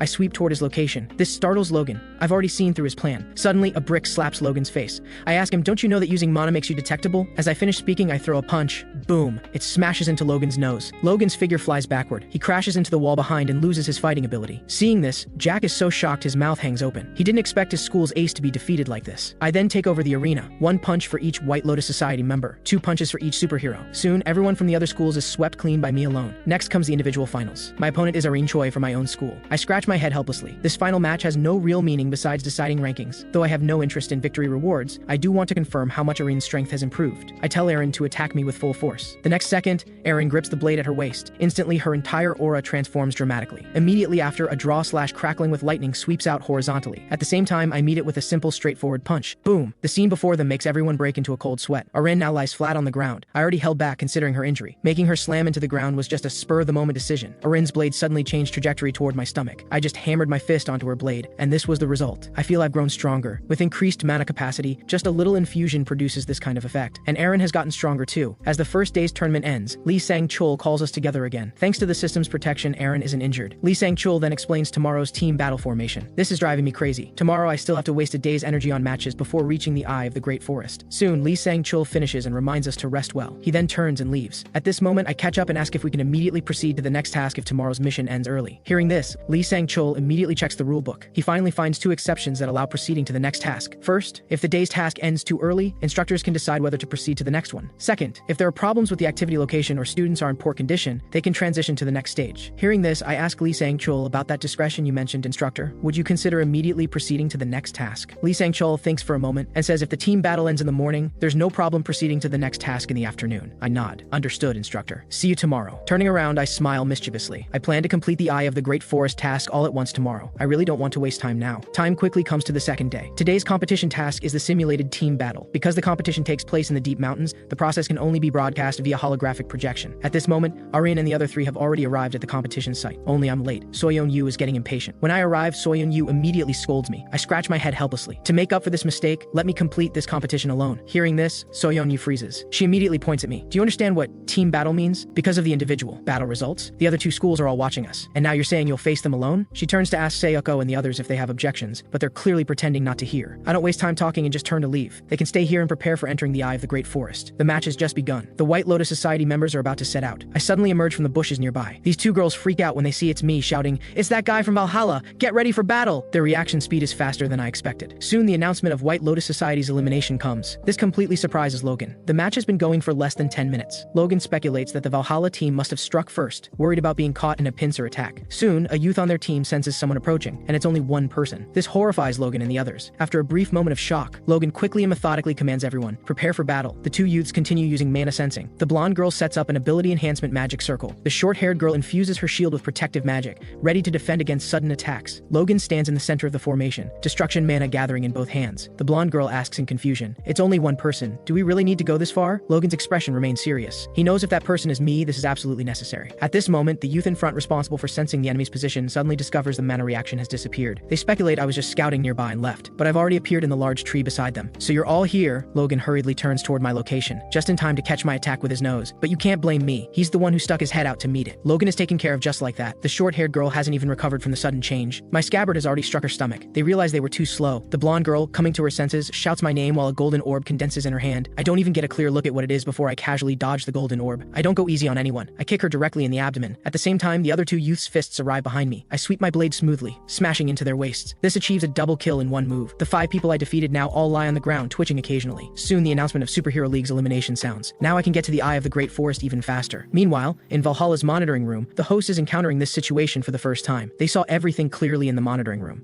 Strictly speaking, I only used 2.5 minutes to finish the battle. The other 20+ minutes were spent searching for people. The host is somewhat troubled. In this case, today's schedule will have some empty time. At this moment, Lee Sang-chul speaks up to remind him. The rulebook states that if it ends quickly, the next match can proceed. Hearing this, the host naturally has no objections. However, they still need to consult with the other school's instructors. After the instructor's discussion, they unanimously agree to continue to the next match. At this moment in the lounge, we're still waiting for the instructor's discussion results. Soyeon-yu sneaks a glance at me. She didn't expect I would actually finish the team battle alone. Originally, the instructor made her captain. She planned to take the lead and achieve something, but ended up accomplishing nothing. Moreover, she lost to Arin in yesterday's individual battle. She's heard I've been guiding Arin's training. Soyeon-yu feels that even though it hurts her pride, she also wants me to guide her. At this moment, the broadcast sounds. Attention to all school representatives. Tomorrow's final match will start early today at 1 p.m. At this moment, I call out to everyone, telling them that after entering the Eye of the Great Forest, I'll act alone. If there's a situation you can't handle, call out loudly for me. Hearing this, Soyeon-yu is somewhat dissatisfied with me in her heart. But thinking it over, in this final match, as long as we don't get a low score and win, it doesn't matter. At this moment, Soyeon-yu comes beside me, wanting to ask something. I look at her, somewhat puzzled. "Do you have something to say, loudmouth?" This infuriates Soyeon-yu. She immediately starts yelling again. Arin watches us bicker and murmurs, "The loudmouth is so cute." The scene shifts. We've already arrived at the entrance to the Eye of the Great Forest. Before the match begins, the host describes the labyrinth's conditions. The Eye of the Great Forest is a labyrinth formed by massive trees. The environment inside is unique. It rains all year round. Moreover, the monsters inside the labyrinth are low level and won't pose much of a threat. The content of this competition is how to survive in this environment. After 5 hours, the higher your body condition values, the higher your score. Also, during the competition, teams are forbidden from fighting each other. As the entrance gate slowly opens, this perilous competition officially begins. At this moment, in a warehouse inside Valhalla Academy, Al and Lisa have been waiting for a long time. At this time, Olia, one of the faithful ones' triple kill appears. She then places her hands on their shoulders, dark mana swirling wildly around her. The three then disappear from the spot. Simultaneously, in the monitoring room, all cameras filming the Eye of the Great Forest suddenly malfunction. Lee Sang-chul feels a terrible foreboding. So many cameras couldn't possibly malfunction simultaneously. He immediately brings several instructors to the entrance, but the scene before them makes cold sweat pour down. The entrance has been destroyed. The two guards lie on the ground, their fate unknown. At this moment, the team led by Logan, they're preparing to build a shelter from the rain. Logan tells them to search for materials while he stays to level the ground somewhat. At this moment, a purple-black energy sphere suddenly appears before him. 3 people emerge from it. The faithful one's triple kill. Al stares at Logan with murderous eyes. Joo-hyuk Kim, just hand over your life obediently. Suddenly, the atmosphere becomes awkward, because the person before them isn't Joo-hyuk Kim. Olia can only find people by sensing mana, so she moved toward the strongest mana position. However, they don't plan to let Logan and the others go either. The moment they appear, Logan notices they're using dark mana. As the son of the strongest contractor Ro, he naturally won't disgrace his father's reputation. Logan roars, "You scum have no right to enter." Destruction mana gathers in his hands. As soon as he finishes, Logan launches the first attack at them. With a hiss, Logan's body is pierced by a blade. Another aluminum appears behind him. Logan has no idea when he appeared behind him. When he turns around, he discovers there's still an Al in front of him. Logan doesn't understand why there are 2 identical identical people. While he's stunned, the Al in front strikes again with his blade. It plunges solidly into Logan's stomach. With a thud, Logan collapses powerlessly to the ground. At this moment, the short-haired girl returning to camp discovers Logan lying on the ground and cries out in shock. Simultaneously, Al grips his blade and charges at her to kill.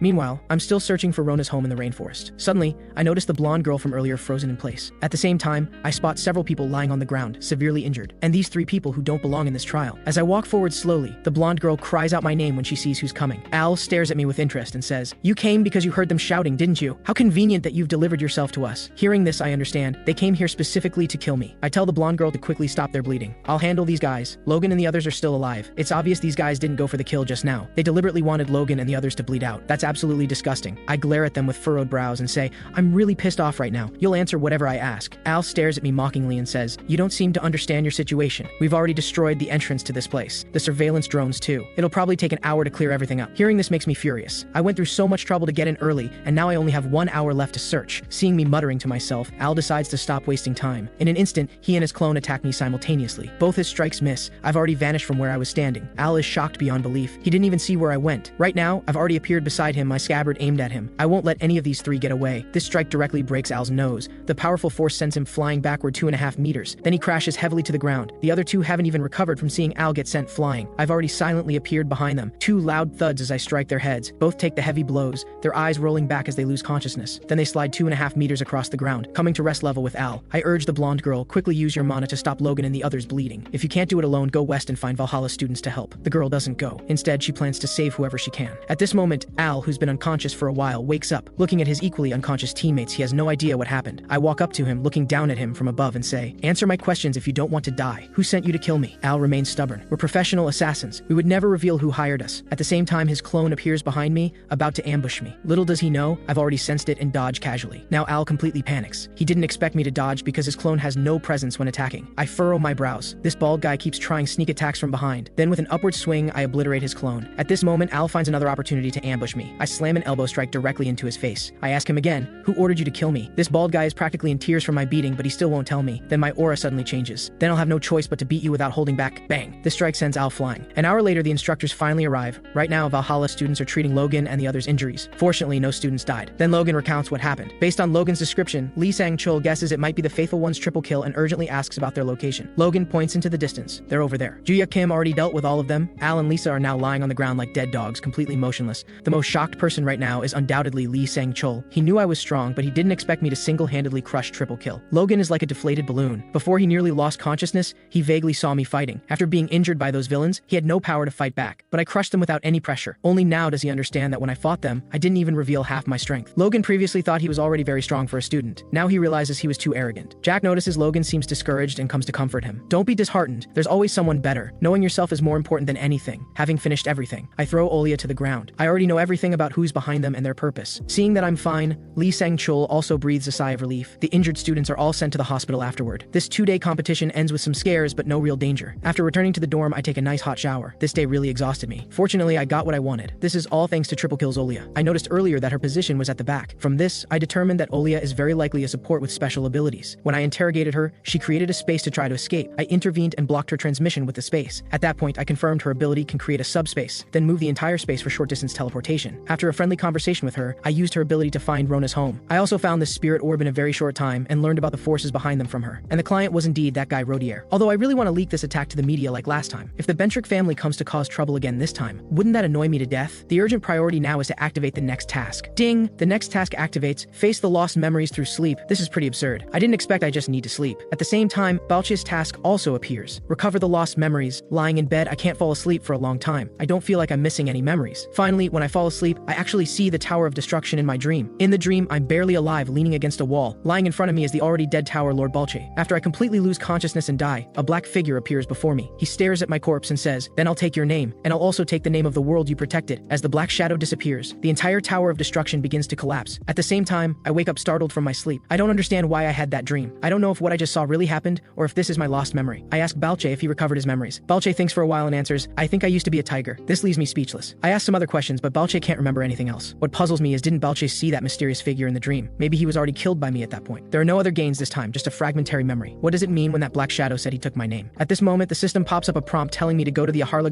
Palace office and witness the truth with my own eyes. Maybe this could be the last time. I'll ask the beautiful instructor about the location of Valhalla Palace after school tomorrow. Right now, I'm training my stamina in the training room. Se-hyuk-oh is also here working out. Then So-yeon-yu arrives. She's somewhat surprised that Se-hyuk-oh is here. Se-hyuk-oh asks her back why she's here. So-yeon-yu scratches her face awkwardly. Same as you, I also want guidance from Joo-hyuk Kim. Se-hyuk-oh states that he came to train alone. It has nothing to do with him. Se-hyuk-oh also guesses that So-yeon-yu wants my guidance because she lost to Arin Choi in the previous competition. So-yeon-yu is startled. She didn't expect Se-hyuk-oh to guess so accurately. But So-yeon-yu honestly admits it. In her previous battle with Arin Choi, So-yeon-yu leaped high and launched the first attack. Her consecutive slashes were easily blocked by Arin Choi. Then So-yeon-yu infused mana into her long blade. With a horizontal slash, a purple blade aura shot straight toward Arin Choi. Arin Choi raised her long blade above her head. With one strike, she split the incoming blade aura in half. So-yeon-yu's expression became serious. She infused even more mana into her blade. With one swing, 3 purple blade auras appeared simultaneously. The blade auras slashed toward Arin Choi from 3 different directions. Only the sound of a blade being drawn could be heard. At the same time, Arin Choi's aura suddenly changed, lightning surging around her body. A draw slash met the 3 incoming blade auras head-on. So-yeon-yu was shocked. She couldn't believe Arin Choi blocked all 3 of her blade auras with one move. While she was distracted, Arin Choi had already appeared in front of her, gripping her long blade. Then she struck So-yeon-yu's shoulder with one slash. In an instant, So-yeon-yu fell to the ground, losing her combat ability. She clearly felt that Arin Choi's strength had grown significantly since enrollment. She believes it's all because of my guidance. So-yeon-yu makes up her mind to keep asking until I agree, no matter how embarrassed she feels. Then she gathers her courage and approaches me. I watch her action somewhat confused. Then So-yeon-yu stammers, "Can you guide me the same way you guide Arin Choi?" Before she finishes speaking, Lee Sang-chul suddenly appears. "Joo-hyuk Kim, get yourself together and come see me. Someone wants to meet you." And they earnestly said if they don't see you now, they'll never get to see you. This makes me very curious about who wants to see me. Then I walk straight ahead, leaving So-yeon-yu standing there alone, staring at me blankly. Right now, So-yeon-yu is going crazy. For someone as strong-willed as her to say such things took great determination. Then my voice calls out, "Hey, if you also want to train together, ask Arin Choi about the training method and practice with her. If you can keep up with the training, maybe I'll want to guide you later. Right now, I urgently want to know who this person is that wants to see me." I didn't expect it to be Rodier. After seeing me, Rodier drops to his knees with a thud, begging me to save him. I ask Lee Sang-chul in confusion why he's begging me. It turns out Rodier hired villain organizations to assassinate me twice. Somehow the media found out about this. Now all the news is reporting that the villains who attacked the selection were hired by Rodier. But this guy Rodier has his family backing him. He shouldn't need to beg me. Lee Sang-chul slowly speaks. The Bentrick family just issued a statement expelling Rodier from the family, including his father and the entire Branch family. So unlike last time, the Bentrick family has no intention of blocking the media this time. And Rodier came to beg you because he wants you to speak up for him, to prove this has nothing to do with him. That way, he won't have to go to prison. I won't pity him. Someone like him should be punished. This makes Rodier desperate, tears and snot running down his face, begging on his knees and promising he'll never come after me again, even offering money as compensation. I stare at him coldly and say, "I don't need your apology, and I definitely don't need your money." Hearing this, Rodier suddenly grabs the maid beside him. "How about this woman? She's a direct bloodline of the Paris family from country Y. I can give this woman to you." This scene makes even the calm and composed Lee Sang-chul angry. I glare at Rodier with furrowed brows and shout coldly, "How can you treat a person as an object to give away?" Rodier says insanely, "Right now, this woman is my property." Then he grabs the maid's hair and makes me look at her neck. On her neck is a glowing curse mark. Lee Sang-chul frowns. He recognizes this as a type of restriction at a glance. It's a type of taming type curse. People with this restriction cannot disobey their master's commands. Moreover, ordinary contractors can't break this kind of curse at all. This inhuman beast Rodier actually put a curse on a person. I say coldly, there used to be people like you, they would put restrictions on people and then trade them. I killed them later. Then I reach out and place my hand on the restriction on the girl's neck. Then lightning mana surges through my hand as I grab the restriction on the girl's neck. With a ripping sound, I tear the restriction out with brute force, and the girl is completely freed from this moment on. Right now, I say with a dark expression, "Instructor, can I beat him up?" Lee Sang-chul states that fighting is prohibited within the school. However, he can pretend he didn't see anything. Hearing this, the blonde punk is completely terrified. How can an instructor say something like this? The next moment, I don't give him any time to react, raising my fist to strike down. After my punch lands, it sends him flying through the air. I beat him until he's lying on the ground with his eyes rolling back. After beating up the blonde punk, I leave. However, at this moment, that girl from earlier suddenly chases after me. She came specifically to thank me. I was a bit dazed in that situation earlier, so I didn't get to thank you. Then she bows to me. "Thank you for saving me just now." I scratch my head. "No need to thank me. You'll have to rely on yourself from now on." The girl is so moved she's breaking down in tears, almost wanting to cry. And as a Sigma male, I have no intention of comforting her. I just tell her to take care of herself. The next day after school, I come to the Valhalla internal cafe again. The instructor eats her dessert while saying to me, "Valhalla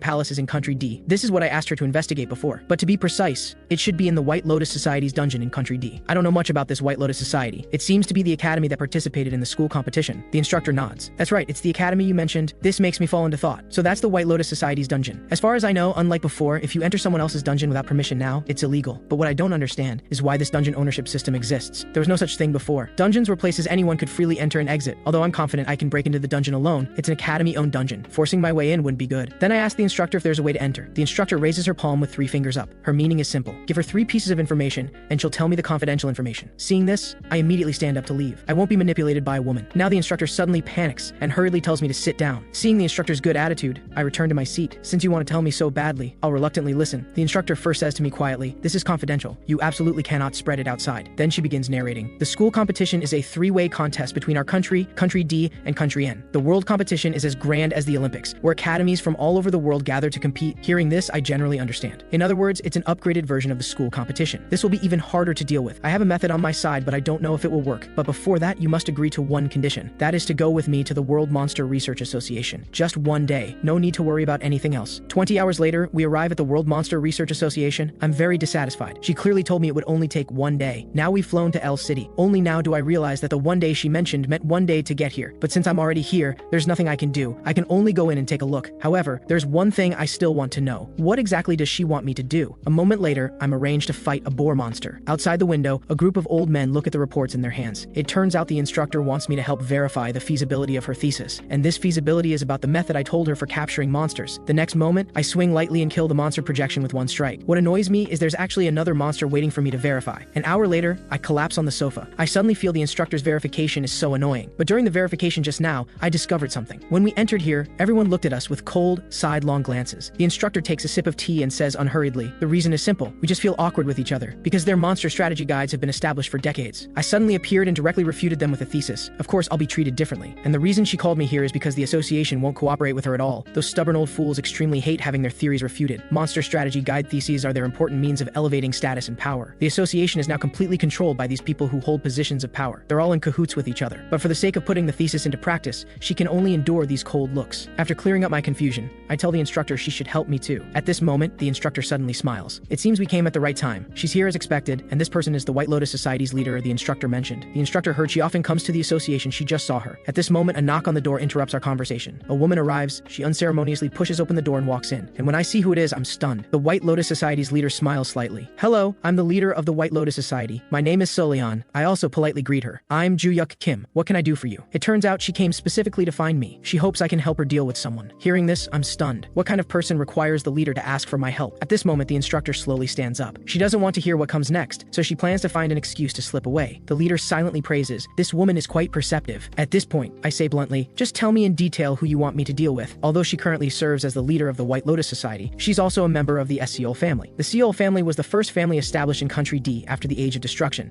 so their family rapidly expanded, established the White Lotus Society Academy, and trained large numbers of excellent contractors. In her generation, a genius appeared in the Seol family. At a young age, she easily defeated many contractors. Even her sister and members of the family alliance, the Snow Wolf Alliance, were trampled under her feet. Not only that, the Seol family head was also defeated by that genius. In the end, she felt there was no one outside who was her match, so she's been staying in the training room and won't come out. The purpose of coming to find me this time is to have me spar with her and let her know there's always someone better. I don't really care about this, but I'm still a bit surprised. After all, besides me, there are many powerful people who could help you. Why did you specifically seek me out? I raise my hand and point at her, asking, "From your mana, I can tell your strength is definitely not weak. Why don't you do it yourself?" The leader chuckles. "Student Joo-hyuk Kim, you're really observant. It's actually simple. Because she and that child aren't the same age. Even if she wins, that child won't accept it. So when she saw my performance in the entrance ranking battle, she thought of this plan. She must thoroughly beat that girl to make her understand her place in the world. That's why she found me today. The purpose is to have me dampen her arrogance." After hearing her words, I smile. "I generally understand what you mean, but you don't think I'll help you for free, do you?" The leader, who understands social norms well, certainly knows this. How could she let someone help her for free? At this moment, I raise my hand to interrupt her. "If you're going to offer me money, forget it. Right now, I need to enter a place. Can you grant me access there?" That afternoon, we head to the White Lotus Society. We've now arrived in Country D. I didn't expect the leader to be such a decisive woman. She just commissioned me this morning, and this afternoon she's already brought me to Country D to begin the task. At this moment, she asks me about what I didn't finish saying earlier. "Hurry up and tell me what your compensation is." I speak bluntly, directly wanting to mention the matter of access rights to a Harla Palace. What I didn't expect is the leader agrees instantly. After all, that's their managed dungeon. This condition isn't difficult. After entering, a bunch of people stare at me. After all, someone personally brought in by the leader must be extraordinary. A sly smile appears on the leader's face. It's also time to put that girl in her place. Otherwise, she really doesn't know her place in the world. I scratch my head indicating I understand. I hope that girl is a formidable opponent. Otherwise, it'll be too boring. Soon we arrive in front of the magic circle. As long as I enter this magic circle, I can be transported to the secret training room. At this moment, I remember a question, so I ask, "What's the name of that genius you mentioned?" The leader chuckles. Her name is Yon Rang. Although her name is quite wild, she's a girl with a fang. Yon Rang glares at me fiercely. "Did Solian send you to persuade me to leave the White Lotus Palace? Get out, she'll never leave the White Lotus Palace." Hearing her words, I smile. This is clearly our first meeting, yet you're telling me to get out? Then my toes quietly exert force. The next moment, my figure suddenly disappears. When I reappear, I'm already in front of Yon Rang. It's simple if you want me to get out. You just need to beat me. After speaking, I throw a punch without hesitation. However, this punch's assault is easily blocked by Yon Rang with one hand. I can't help but exclaim, "This little girl really isn't simple." Then a red mana vortex condenses in Yon Rang's palm. Yon Rang steps forward and the mana in her hand strikes heavily on my chest. She curses loudly, "Idiot! She's seen too many arrogant guys like you. Don't you even check your opponent's strength before you dare to rush up like this?" However, I act like nothing happened. "Are you introducing yourself?" This time it's Yon Rang's turn to be stunned. She didn't expect anyone to take her attack and still be so calm. I don't wait for her to react. I grab her wrist with one hand. My fighting technique is quite dangerous, but it can also lock down the opponent's movements. My fist is already charging up. Seeing this, Yon Rang quickly raises her hand to block because she knows she can't dodge this punch. Crack! Our two arms clash. Just this brief contact shocks Yon Rang. How does this guy have such monstrous strength? So she quickly retreats, keeping her distance from me first. At this point, she starts taking this seriously, asking, "Who exactly are you?" My words and actions are very flippant. I beckon her with my finger. "If you beat me, I'll tell you. But I can tell you first, I'm just a student." My words just now made her feel disrespected. She attacks with an axe kick. After I dodge, she immediately opens her palm.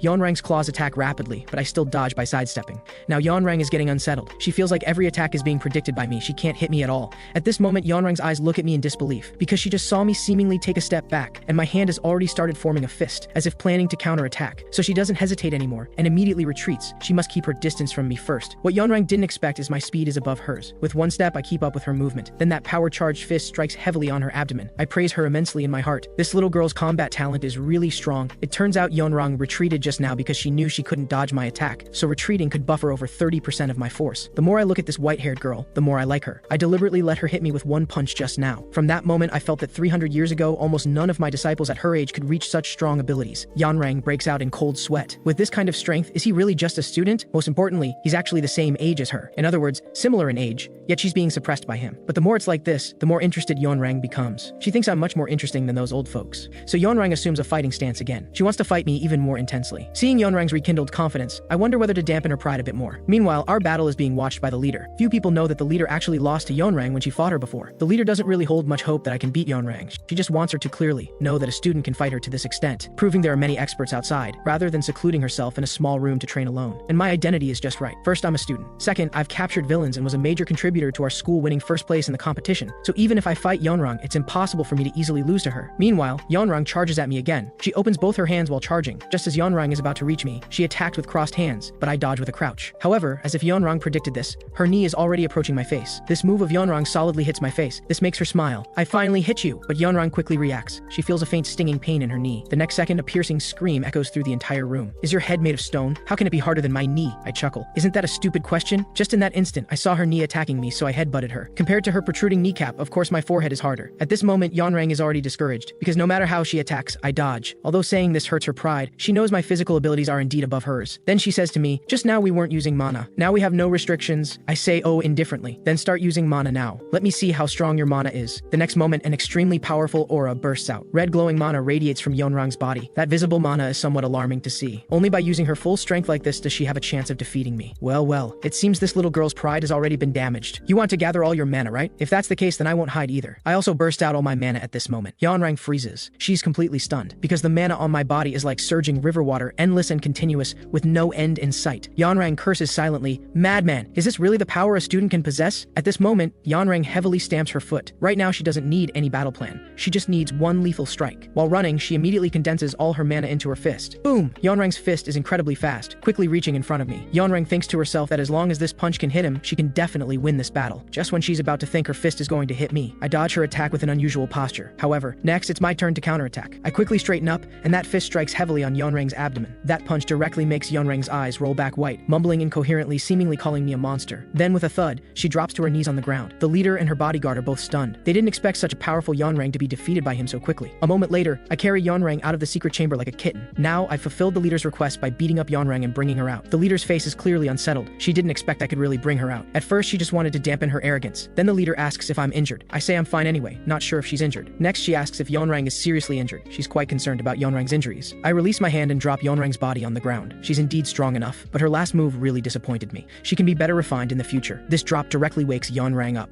When she sees Sulyeon's face, she shows a disgusted expression. Sulyeon doesn't care about her and says, "Long time no see, Yon Rang." However, for reminiscing, the leader still wants to do it later. There's still one thing to do now. That's the matter of your compensation. You want access rights to Valhalla Grand Palace. I respond with a light, it's best to let me in soon. The leader says it's fine. If you're in a hurry, I can take you there now. Hearing this, I smile. Having power is really nice. After that, the leader takes me to a Valhalla Grand Palace. At this moment, Yon Rang asks the butler behind her, "What's that man's name just now? What does he do?" The butler responds, "He's called Joo-hyuk Kim. He's a student." Yon Rang immediately breaks into a smile. I dare say in the entire world that Joo-hyuk Kim's combat power is absolutely the strongest. If there's a chance later, she still wants to fight me again. Even if she gets beaten, she's willing to spar with such an expert. Soon I arrive at a Valhalla Grand Palace. However, what surprises me is the scene before me doesn't look like a dungeon at all. The leader told me before that a Valhalla Grand Palace is an extremely special dungeon. It looks like a castle. I just need to watch out for monsters called living armor, and then exploring won't be a problem. I don't really care about this. After all, nothing can stop me. I just want to know how long I can stay inside. After learning I can only stay inside for 5 hours, I think it should be enough. If it's not enough, I can come again tomorrow. And next is to battle those armored warriors. I see in front of me a swarm of armored warriors waiting for me to defeat. An armored warrior suddenly swings its sword at me. At the same time, I grab my weapon and prepare to counterattack. With one strike, I cut the armor in half at the waist. After dealing with the armor, I let out a long breath. These armored warriors are even weaker than I imagined. In just 2.5 minutes, I've destroyed all the armored warriors. I look at those rooms and they all seem quite ordinary. I'm not sure if the secret vault is really here. Then I glance up and see a door on the right. This door looks very luxurious. It should be the office. Without hesitation, I push the door open and enter. Inside, I see an old man, but it's just a painting. It does look somewhat like an office, but I doubt whether this is really Arivdri's office. It doesn't quite seem right. Then I notice words written below the portrait, Arivdri Johnny. This makes me curious about how he can read these words. But he says he's not sure how he can read them either. Perhaps he saw related information when he recovered some of his memories last time. I chuckle. It looks like we've come to the right place. Now we just need to find the secret vault. At this moment, I raise my fist. If I search carefully, it'll definitely take a long time. Bang! I smash everything to smithereens. This way, the search will definitely be faster. Moments later, everything has been destroyed by me. I see a door beneath a mechanism. It seems to be what I'm looking for. After opening the door, there's a long corridor below. I didn't expect this room to be built so intricately. System notification: successfully entered Arivdri's secret vault. I have met the conditions. Suddenly, I widen my eyes in disbelief, staring ahead. Right in front of me, a red-haired sorceress sits there. I ask her who she is and where this place is. The woman chuckles. "You really are rude. Since you've come here, can't you sit down and listen to me slowly?" After hearing her words, I sit down. I'd like to hear what she has to say. The woman introduces herself. She's called the Guide. This name confuses me. Don't you have any other name? Yes, the woman actually has a name, but that name was taken away by someone. This reminds me of what that dark figure said. "Then I'll take your name." I originally thought this woman was the one who told me they'd take my name. So the question is, who exactly is that dark figure, and what does it mean to take someone's name? The woman slowly says, "A so-called name is one's power. Because all living beings accumulate everything in their names. Names contain all behavioral traces, including efforts and achievements that impact the outside world. Whether good deeds or evil deeds, the greater the achievement, the more is accumulated. So names with great accumulated achievements possess tremendous energy. That person takes names with powerful strength and absorbs the power accumulated within them." This shocks me. I've never heard of such an ability before. What happens to people whose names are taken? People whose names are taken still remain in that world. They're now called sanctuaries. So after having your name stolen, you become a sanctuary. But because I'm someone who has been reborn, I've become an exception. Well, she indeed knows about my rebirth, just like Balche. The woman looks at me mockingly. "Don't tell me you suspect me? Suspect that I'm the one who made you reborn?" Then she says she also has a notification window. That's how she learned about me. After hearing her words, I tell her to stop stalling and quickly explain who exactly that person in the Tower of Destruction was. The one who said they'd take my name. Actually, that dark figure is called the Maze Master. As the guide just said, their purpose is to send the Tower of Destruction to mazes, cultivate names with high achievements, and thereby obtain power. This strikes me as very strange. Isn't she just a maze master? How could she bring the Tower of Destruction to Earth? That kind of thing should only be possible in a maze she manages. Suddenly, I widen my eyes. I finally figured some things out. The guide chuckles. "You're only just realizing now? The world you're in, called Earth, is itself a maze." Upon learning this, I'm utterly shocked. The guide stares directly at me. "Whether you believe it or not is up to you, but having come this far, there's no need for me to lie to you. Thinking about it, she's right. You mean that person sent the Tower of Destruction to Earth to cultivate so-called names? So when destruction-level crises occur, achievements can easily be accumulated in names? Because during this time, one can defeat monsters, save villages, or take advantage of crises to commit evil deeds. All of these can increase achievements. Therefore, not everyone whose name is taken can become a sanctuary. Only those whose achievements reach a certain level are qualified to become sanctuaries. In that case, my disciples might also qualify. At least in the final period, they all made quite a name for themselves. This makes me very angry. No matter what we do, we can't escape the Maze Master's control." The guide disagrees. "After your rebirth, you've come all this way. To that person, you're a variable. If we plan carefully, we might be able to make the Maze Master suffer a loss they can't speak of. However, I think they should know about my rebirth. They're also the one who made us meet through the notification window." The guide shakes her head repeatedly. No.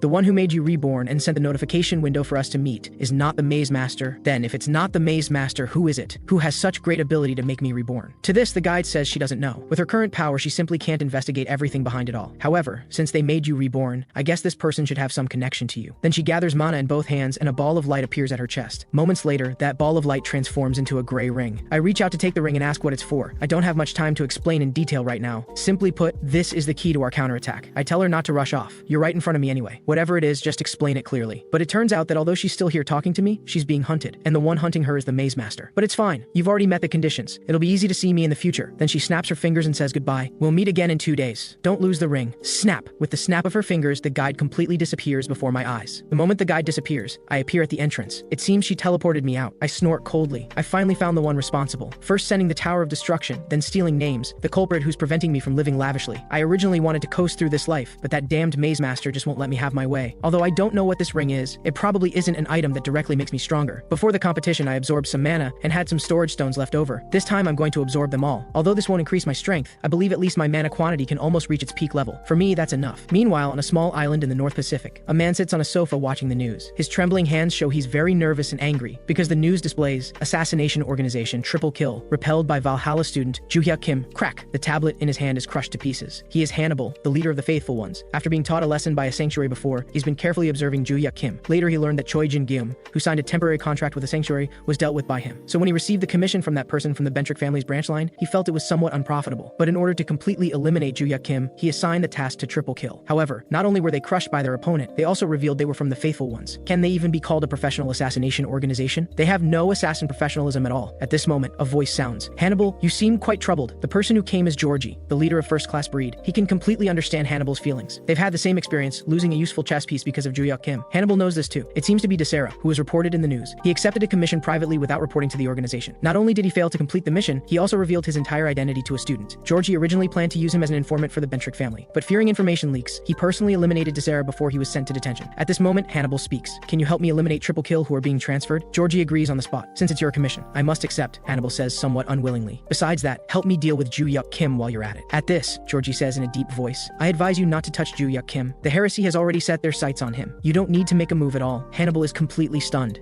He didn't expect the heresy to make a move. Aren't they a gathering of lunatics? Although it's somewhat inappropriate for us as villains to say this, they really are all lunatics. No one knows what their beliefs are or what their purpose is. Logan's predecessor was also eliminated by those people. Hannibal hopes this incident will be very successful. There can't be any more accidents. Meanwhile, I'm surrounded by a group of people in black. They don't look friendly. I speak up and ask, who exactly are you people? You should know this is inside Valhalla Academy. What gives you the nerve? The man's cheeks are slightly sweating. Time rewinds to 1 day ago. He reports to the family head that everything is ready. The woman before him is Adriana Bentrick, the head of the Bentrick family. You've taken quite a while to prepare. The man says, I apologize. To make thorough preparations, it did take some effort. During this time, we found many contractors with spatial distortion abilities. Additionally, the people who will directly eliminate the target are all members of the Bentrick family. There won't be any information leaks. Adriana praises him. You've done very well, but besides these preparations, have you prepared what I asked you about before? The man says everything is prepared. To complete the sanctification, a large amount of storage stones have been prepared. Seeing this, Adriana shows a satisfied smile. In that case, it's time for me to take action as well. She immediately orders the butler to stay with the target elimination team first. Once the subspace portal is complete, you'll lead the target elimination team. However, the butler is somewhat puzzled. Is it really necessary to summon a sanctuary? Hearing this, Adriana shows a displeased expression. What do you mean by that? Don't tell me you think summoning a sanctuary to deal with a student is going too far? That it makes me look scared? The man hastily says he doesn't have that thought. This calms Adriana's anger somewhat. I'm just being cautious. You don't need to worry about that. There's also the fact that the sanctuary has always been silent, but recently suddenly reacted to something. Adriana is very concerned about this. If we summon the sanctuary this time, we can ask about this matter. The butler thinks the sanctuary's reaction might be related to Joo-hyuk Kim. He shouts loudly, target elimination team, prepare to isolate the space. The next moment, those people in black press both hands directly on the ground, forming a magic circle. At the same time, the instant their palms touch the ground, a golden light barrier appears around me. I turn my head and look. I can tell at a glance this is subspace, but I'm not worried at all. Only a fool would think of dealing with a student inside the academy. This suddenly interests me. I want to know who exactly that fool is. Is it the head of the Bentrick family? Hearing this, the man is greatly shocked. He didn't expect him to guess the mastermind of this plan. The man's voice is ice cold. How exactly did you know? I laugh heartily. What's so hard about that? Among those I've made enemies with, there are 2 villain organizations that use dark mana,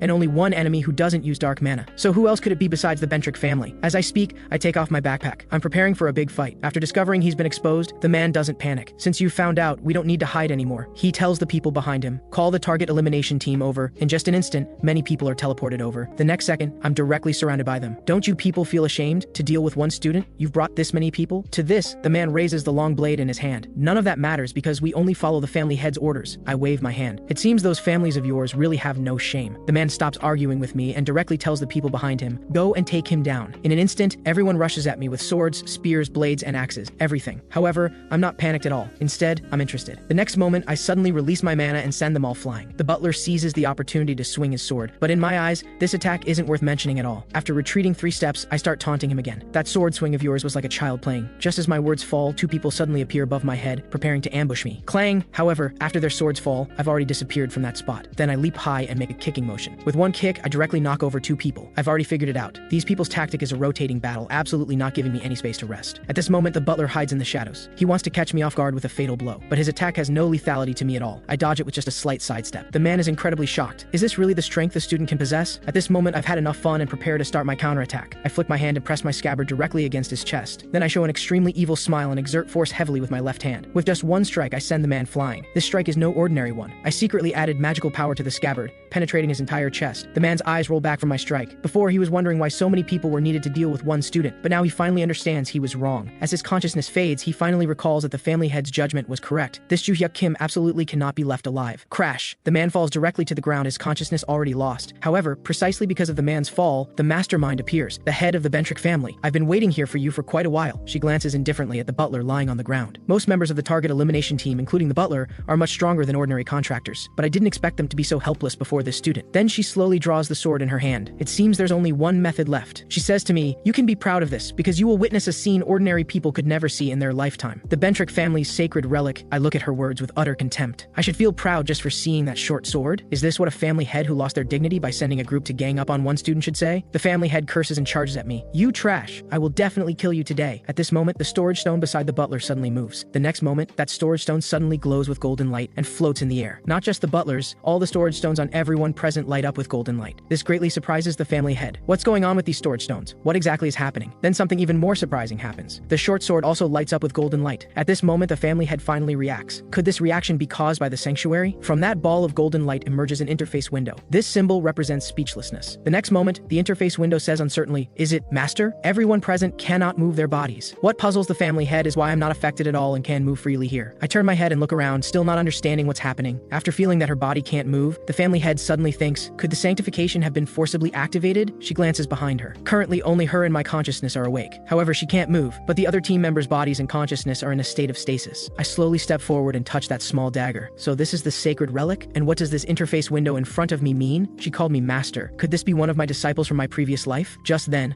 a golden light suddenly appears at my side, slowly condensing into human form. Moments later, the entire body appears. It's a mysterious person wearing glasses and a crow mask. Judging from her height, she seems to be a girl. After removing her mask, she reveals a flawless face and calls out to me, Master, this girl seems a bit nervous, with sweat on her cheeks. Has Master already forgotten me? But how would she know? The moment I saw her, I remembered. I remember when I first saw her, she was still a slave. At that time, this little one's eyes attracted me, but I felt she seemed to hate everyone in this world. The girl's voice speaks coldly. Don't act like you know me so well. Do you even know who I am? Although I don't know the whole story, I know roughly. Because I was once a slave too. This shocks the girl a bit. I slowly say, I remember when I was little, because I was too weak, I was kidnapped by slave traders. After that, I was also chained up like you, and had a restriction seal placed on me. From then on, I became a slave. I ask her if she wants to regain her freedom, but she angrily says, if you were once a slave too, you should know very well about this restriction seal on my neck. I don't even dare to dream of freedom. She tells me to stop talking nonsense. The slave trader is about to come in. Leave quickly. I chuckle. Restriction seals are annoying because generally they can only be removed by the owner themselves, or when the owner is dead, and if you're unlucky, even if the owner is dead, it still can't be removed. So your current situation should be the latter. The girl is incredibly shocked. Don't tell me you killed my master? Indeed, that's the truth. The girl asks me in terror, is there any other way to remove this restriction seal? I tell her straightforwardly, I have a way to help you. The next moment, I grab the collar on her throat. Then I start analyzing the mana composition in the restriction, then inject mana in reverse to slowly remove the seal. However, I'm not good at this kind of mana control, but I did seriously study methods to completely remove restriction seals. The next moment, the collar on her neck crackles. Boom! With force from my palm, I tear apart the restriction curse on the collar. From this moment on, this girl gained her freedom. The girl is so moved she almost cries. Finally, the thing that had imprisoned her is removed. Seeing the trouble resolved, I prepare to get up and leave. Handle your future life yourself. You've already gained your freedom. Whether you're looking for family or want to go home, no one will restrict you anymore. However, what I didn't expect was that when the slave trader kidnapped her, they had already killed her family. As her words fall, I slowly speak. I plan to embark on a journey. Just like killing that bald guy today, I'm going to smash the heads of all slave traders. I ask her if she's interested in joining. The girl touches her now empty neck. She's willing to come with me. After getting a satisfactory answer, I suddenly smile. Then you'd better work hard to keep up with my pace. Then I tell her, from now on, you're my person. You need to call me master. Understand? And another thing, since you've acknowledged me as master, you must use respectful terms. Don't be like a dummy who doesn't know how to respect others. My words leave the girl completely stunned, speechless for a moment. Then she reacts and asks for Master's name. No, Master's honorable name. I turn my head and tell her, my name is Gyunmoo Kim. I'm a very powerful person. The girl shows a smile. Then she speaks her name. The memory is pulled back. Little Dummy stares at me with a smile on her face. The moment I saw her face, I remembered she's Little Dummy. As I suspected, she became a sanctuary. I can say with confidence that I understand this person better than anyone. I just can't remember her name. Could this be what the Maze Master meant by taking names? But this doesn't matter to me. After all, I still remember her nickname. I slowly speak. Little Dummy, it's been a long time. My voice is heard by the family head behind me, who breaks out in a cold sweat. He dares to call the sanctuary a dummy? Where does he get the nerve to address the lofty sanctuary this way? Then Little Dummy picks up the short sword from the family head's hand. Master, before feeling the joy of reunion, I need to do something first. But this action shocks the family head even more. Since when can the sanctuary directly control the sacred relic? Little Dummy waves her hand, and everyone present faints on the spot. She turns her head and asks me how to handle these people. Should I just kill them all? But I don't have that plan. I have a better idea. Until the next day at school. The school receives a Valhalla sponsorship form.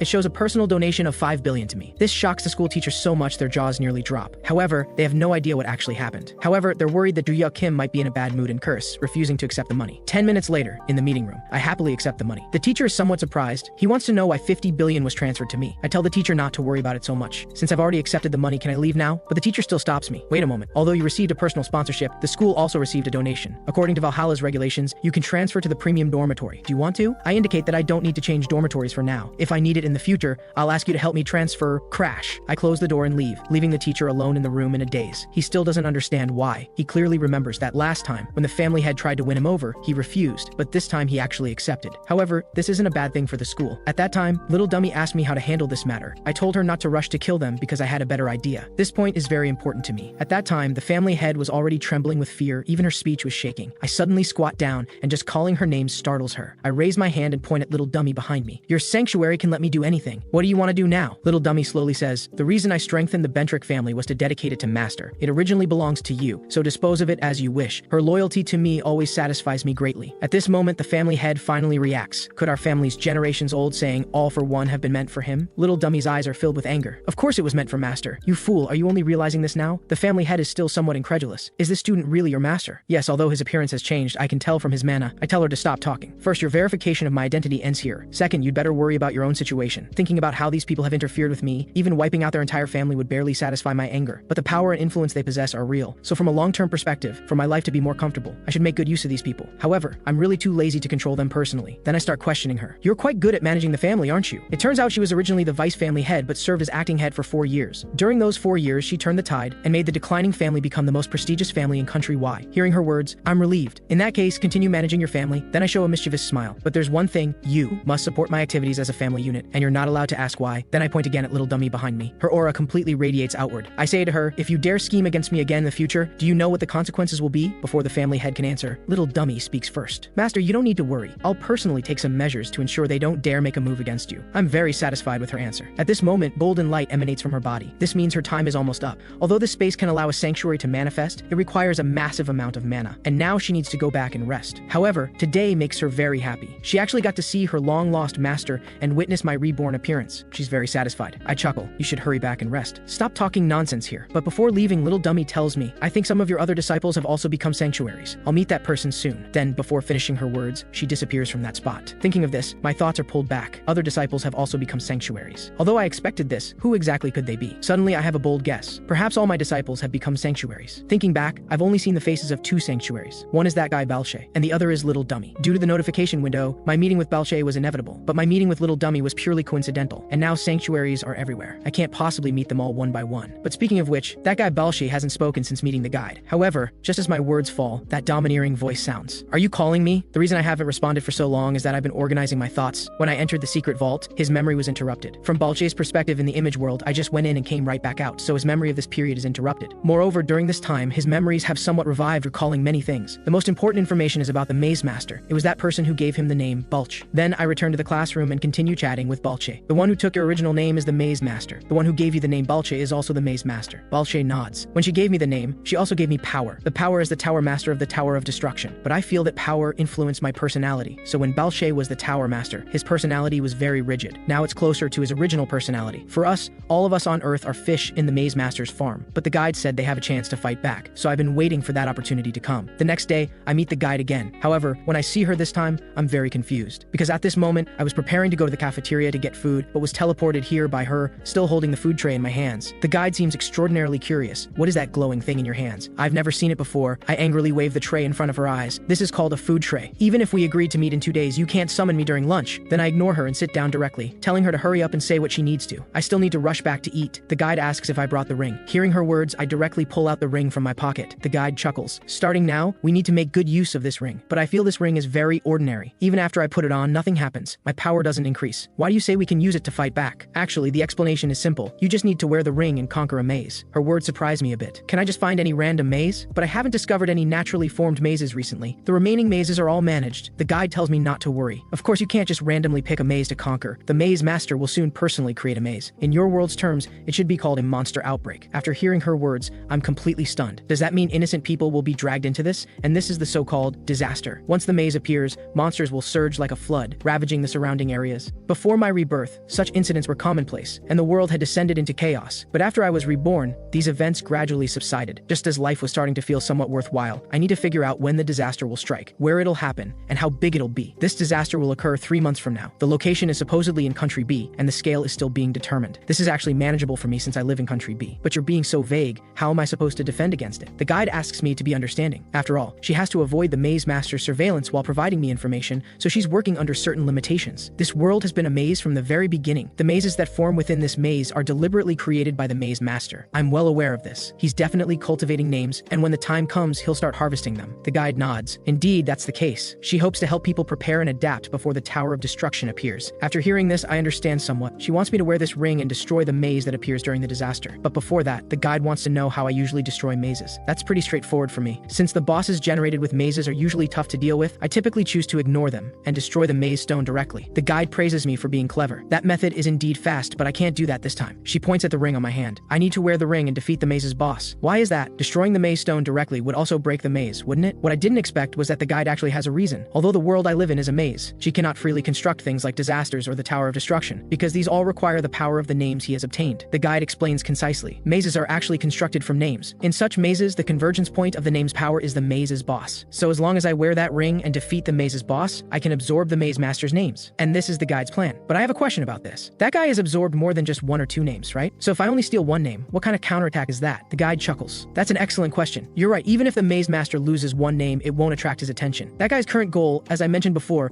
is to expose everyone to disasters before the Tower of Destruction appears. Actually, the key point of this plan is to eliminate the maze as quickly as possible, not just to take 1 more name. If the maze disappears before people have adapted, then the maze master will definitely take other measures. He'll expose many names to the world and trigger events. When that happens, we'll have the opportunity to absorb names in large quantities. After all, absorbed names are also a source of power for us. After hearing all this, I have another question for her. It's about creating power by absorbing names. If that's the case, then how are we any different from the maze master? This question catches the guide off guard. She didn't expect someone with my personality would actually pursue such matters. I sneer. What do you take me for? I also need legitimate justification before I can act with a clear conscience. The guide begins to explain. First, we haven't harmed innocent people by cultivating names. Furthermore, if a person's name is taken by the maze master, they either become a sanctuary or they're trapped in their name because they can't be reborn. Either way, their body is bound and ceases to exist. If you're still uneasy about this, then suit yourself. Regardless, I'll naturally learn about the name's owner and absorb their power. I chuckle. Why wouldn't I trust you? Only by trusting you will I have the chance to cause some chaos, right? So now I just need to wait for the disaster to arrive? Exactly. I'll tell you the specific location and date soon. Before then, you need to organize some team members to resist the disaster. With a snap of the guide's fingers, I return to the real world once again. Everyone is staring at me, wondering what this guy is up to. This really annoys me. That guide, seriously, she could have at least warned me before teleporting me. But then again, the guide wants me to organize some team members. I recall that before my rebirth, when handling disasters, I went with my disciples. After all, going alone not only wastes time, but also means guarding against secondary damage. Do I need to cultivate new disciples here? Just then, a figure appears in front of me. Looking closely, I see Yon Rang has appeared before me at some point, staring at me with a smile on her face. I ask her what's going on and why she's here. Turns out after this girl lost to me before, she discovered an astonishing secret, which is, you're stronger than me, so you were able to defeat me so easily. But the fact that she took so long to figure out something so obvious really puzzles me. What irritates me is that Yon Rang actually thinks I was once just like her, because she had never lost to ordinary adults and could crush them with talent alone. But if that's what she thinks, she's dead wrong. I'm actually someone who believes in hard work. Yon Rang chuckles. So what she means is that's what she used to think. She doesn't think that way now. Recalling the strikes I dealt her before, they weren't just simple attacks, but movements refined through countless experiences. Although she was furious when she lost, after calming down, she realized the reason for her defeat was very clear. It was lack of experience. Moreover, Yon Rang also felt that after exchanging blows with me, she actually became stronger.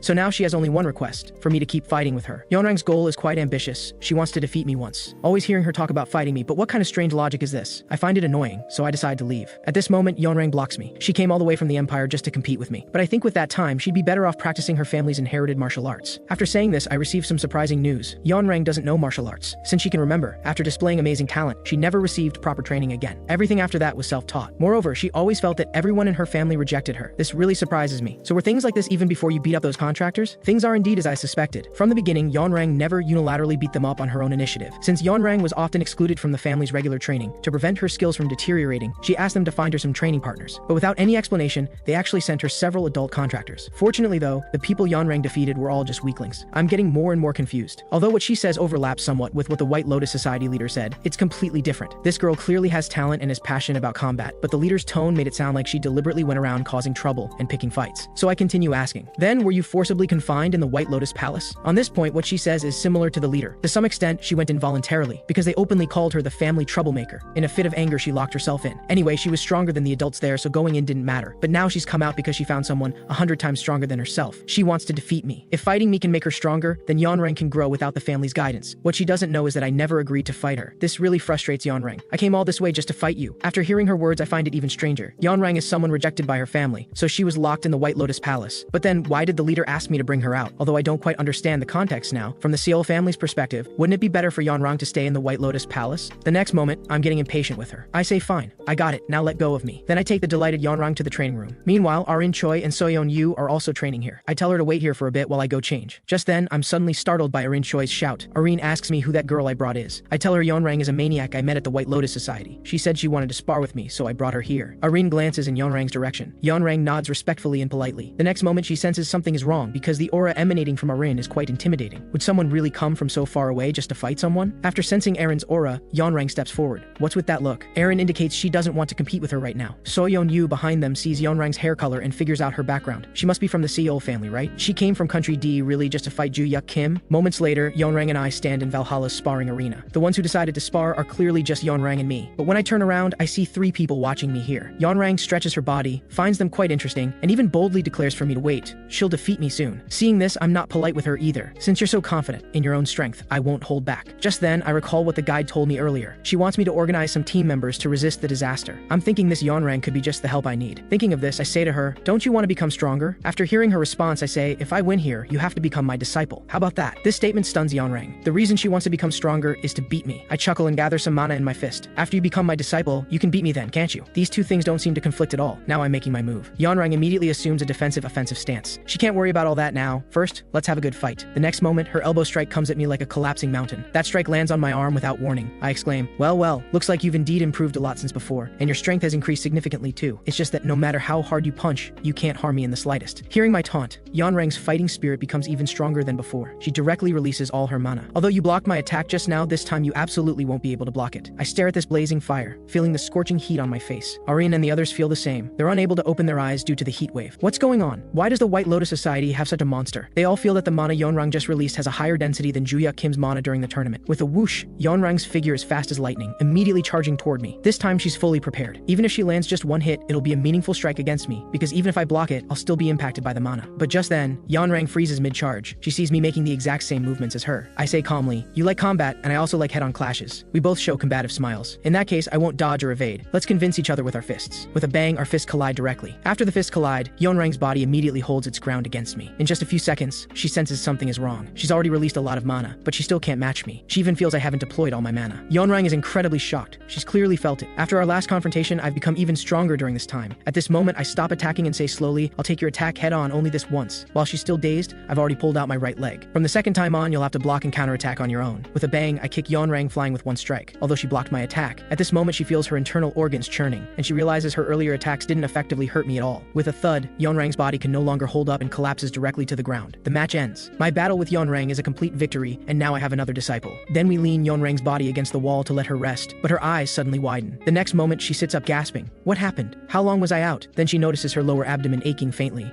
Looks like she lost again. I praise her for having decent stamina. I originally thought she'd be out until tomorrow morning, but she woke up after just 3 minutes. After hearing my words, Yon Rang doesn't know whether I'm mocking or comforting her. I snort. Stop talking nonsense now. You're already my disciple. Come on, call me master. Yon Rang appears somewhat embarrassed. She had planned to give up using mana and fight with just her body like last time, but the outcome doesn't seem like it would change. Since I lost, then I'm your disciple. The next moment, as if uninjured, she springs to her feet. Master, please accept this disciple's bow. But who bows to their master while standing? understanding. Yon Rang raises her hand and says, I'm now your first disciple. What are you going to teach me? But I pour cold water on her enthusiasm. Although you're my disciple, you're not the first one. Yon Rang's expression shows slight surprise. Don't tell me you've trained disciples before? At this moment, Arin walks up. Joo-hyuk is right. You're not his first disciple. Then she says even more provocatively, meow meow, I received Joo-hyuk's teaching before you, so I'm his first disciple. Then Arin looks at me expectantly. But I'm thinking, you're not my first disciple either. However, I'd better not cause trouble for myself. Let me quickly skip this topic. Hearing Arin call her meow meow, Yon Rang immediately explodes with anger. Are you calling me you feisty girl? Hearing Yon Rang call her feisty girl, Arin also shows displeasure. Yes, meow meow, you're not angry, are you? In the end, neither gives in to the other, and they begin endless bickering. Listening to their pointless quarreling, I'm instantly speechless. But having it lively like this, I actually quite like it. And this jealous bickering between disciples makes me feel inexplicably nostalgic, just like Little Dummy and Little Maniac before. Before my rebirth, Little Dummy and Little Maniac quarreled every single day, and every time they fought, it was because of me. Seeing it's about enough, I step in to stop them, saying meow meow, that's enough. Unexpectedly, Yon Rang's face turns red. Why are you calling me meow meow too? I tell her seriously, Arin did indeed receive my guidance before you, so she's your senior. You must respect your senior sister because I value etiquette highly. Then, to be fair to both, I say to Arin, you too, now that you have a junior sister, you should guide her well instead of quarreling with her every day, understand? Arin is suddenly moved. Am I already a senior sister now? Has Joo-hyuk Kim finally acknowledged me as his first disciple? Then she assumes the role of senior sister. I know, as a senior sister, I should be patient. Yon Rang trembles with anger. Her first point of frustration is me calling her meow meow, and the second is having to call Arin senior sister. I tell them to stop being angry. You just got injured in today's sparring, so go rest first. Then we encounter a problem. Since Yon Rang just arrived today, she has nowhere to sleep. At the time, to find me for a fight, she didn't think much and just rushed over. She has no money either. At that time, she asked Soleon what to do if she wanted to fight me again. Soleon told Yon Rang to just go directly to Valhalla to find me. I have a bit of a headache. I feel like this girl is a problem child. You just came directly? That's really reckless. Then I tell her to stay at the school for now. I'll arrange a dorm for her. After hearing this, Arin is shocked. Doesn't that mean this girl will be even closer to Joo-hyuk Kim? Time passes quickly. After those two shut up, my ears can finally rest. Yon Rang and Arin annoy me to death, causing me to not even complete today's routine smoothly. Anyway, it currently looks like 2 people are confirmed as my disciples. Soyeon Yu is focused on building stamina and is still some distance from sword technique guidance. Seyuk Oh doesn't seem interested in this sort of thing and continues to act alone. In other words, there are 2 people who can help stop the disaster. Adding Yon Rang isn't bad either. Just then, I receive a call from Adriana. I ask what's going on, why call me so late? She's contacting me this time because the donation I asked her to handle last time, along with other matters,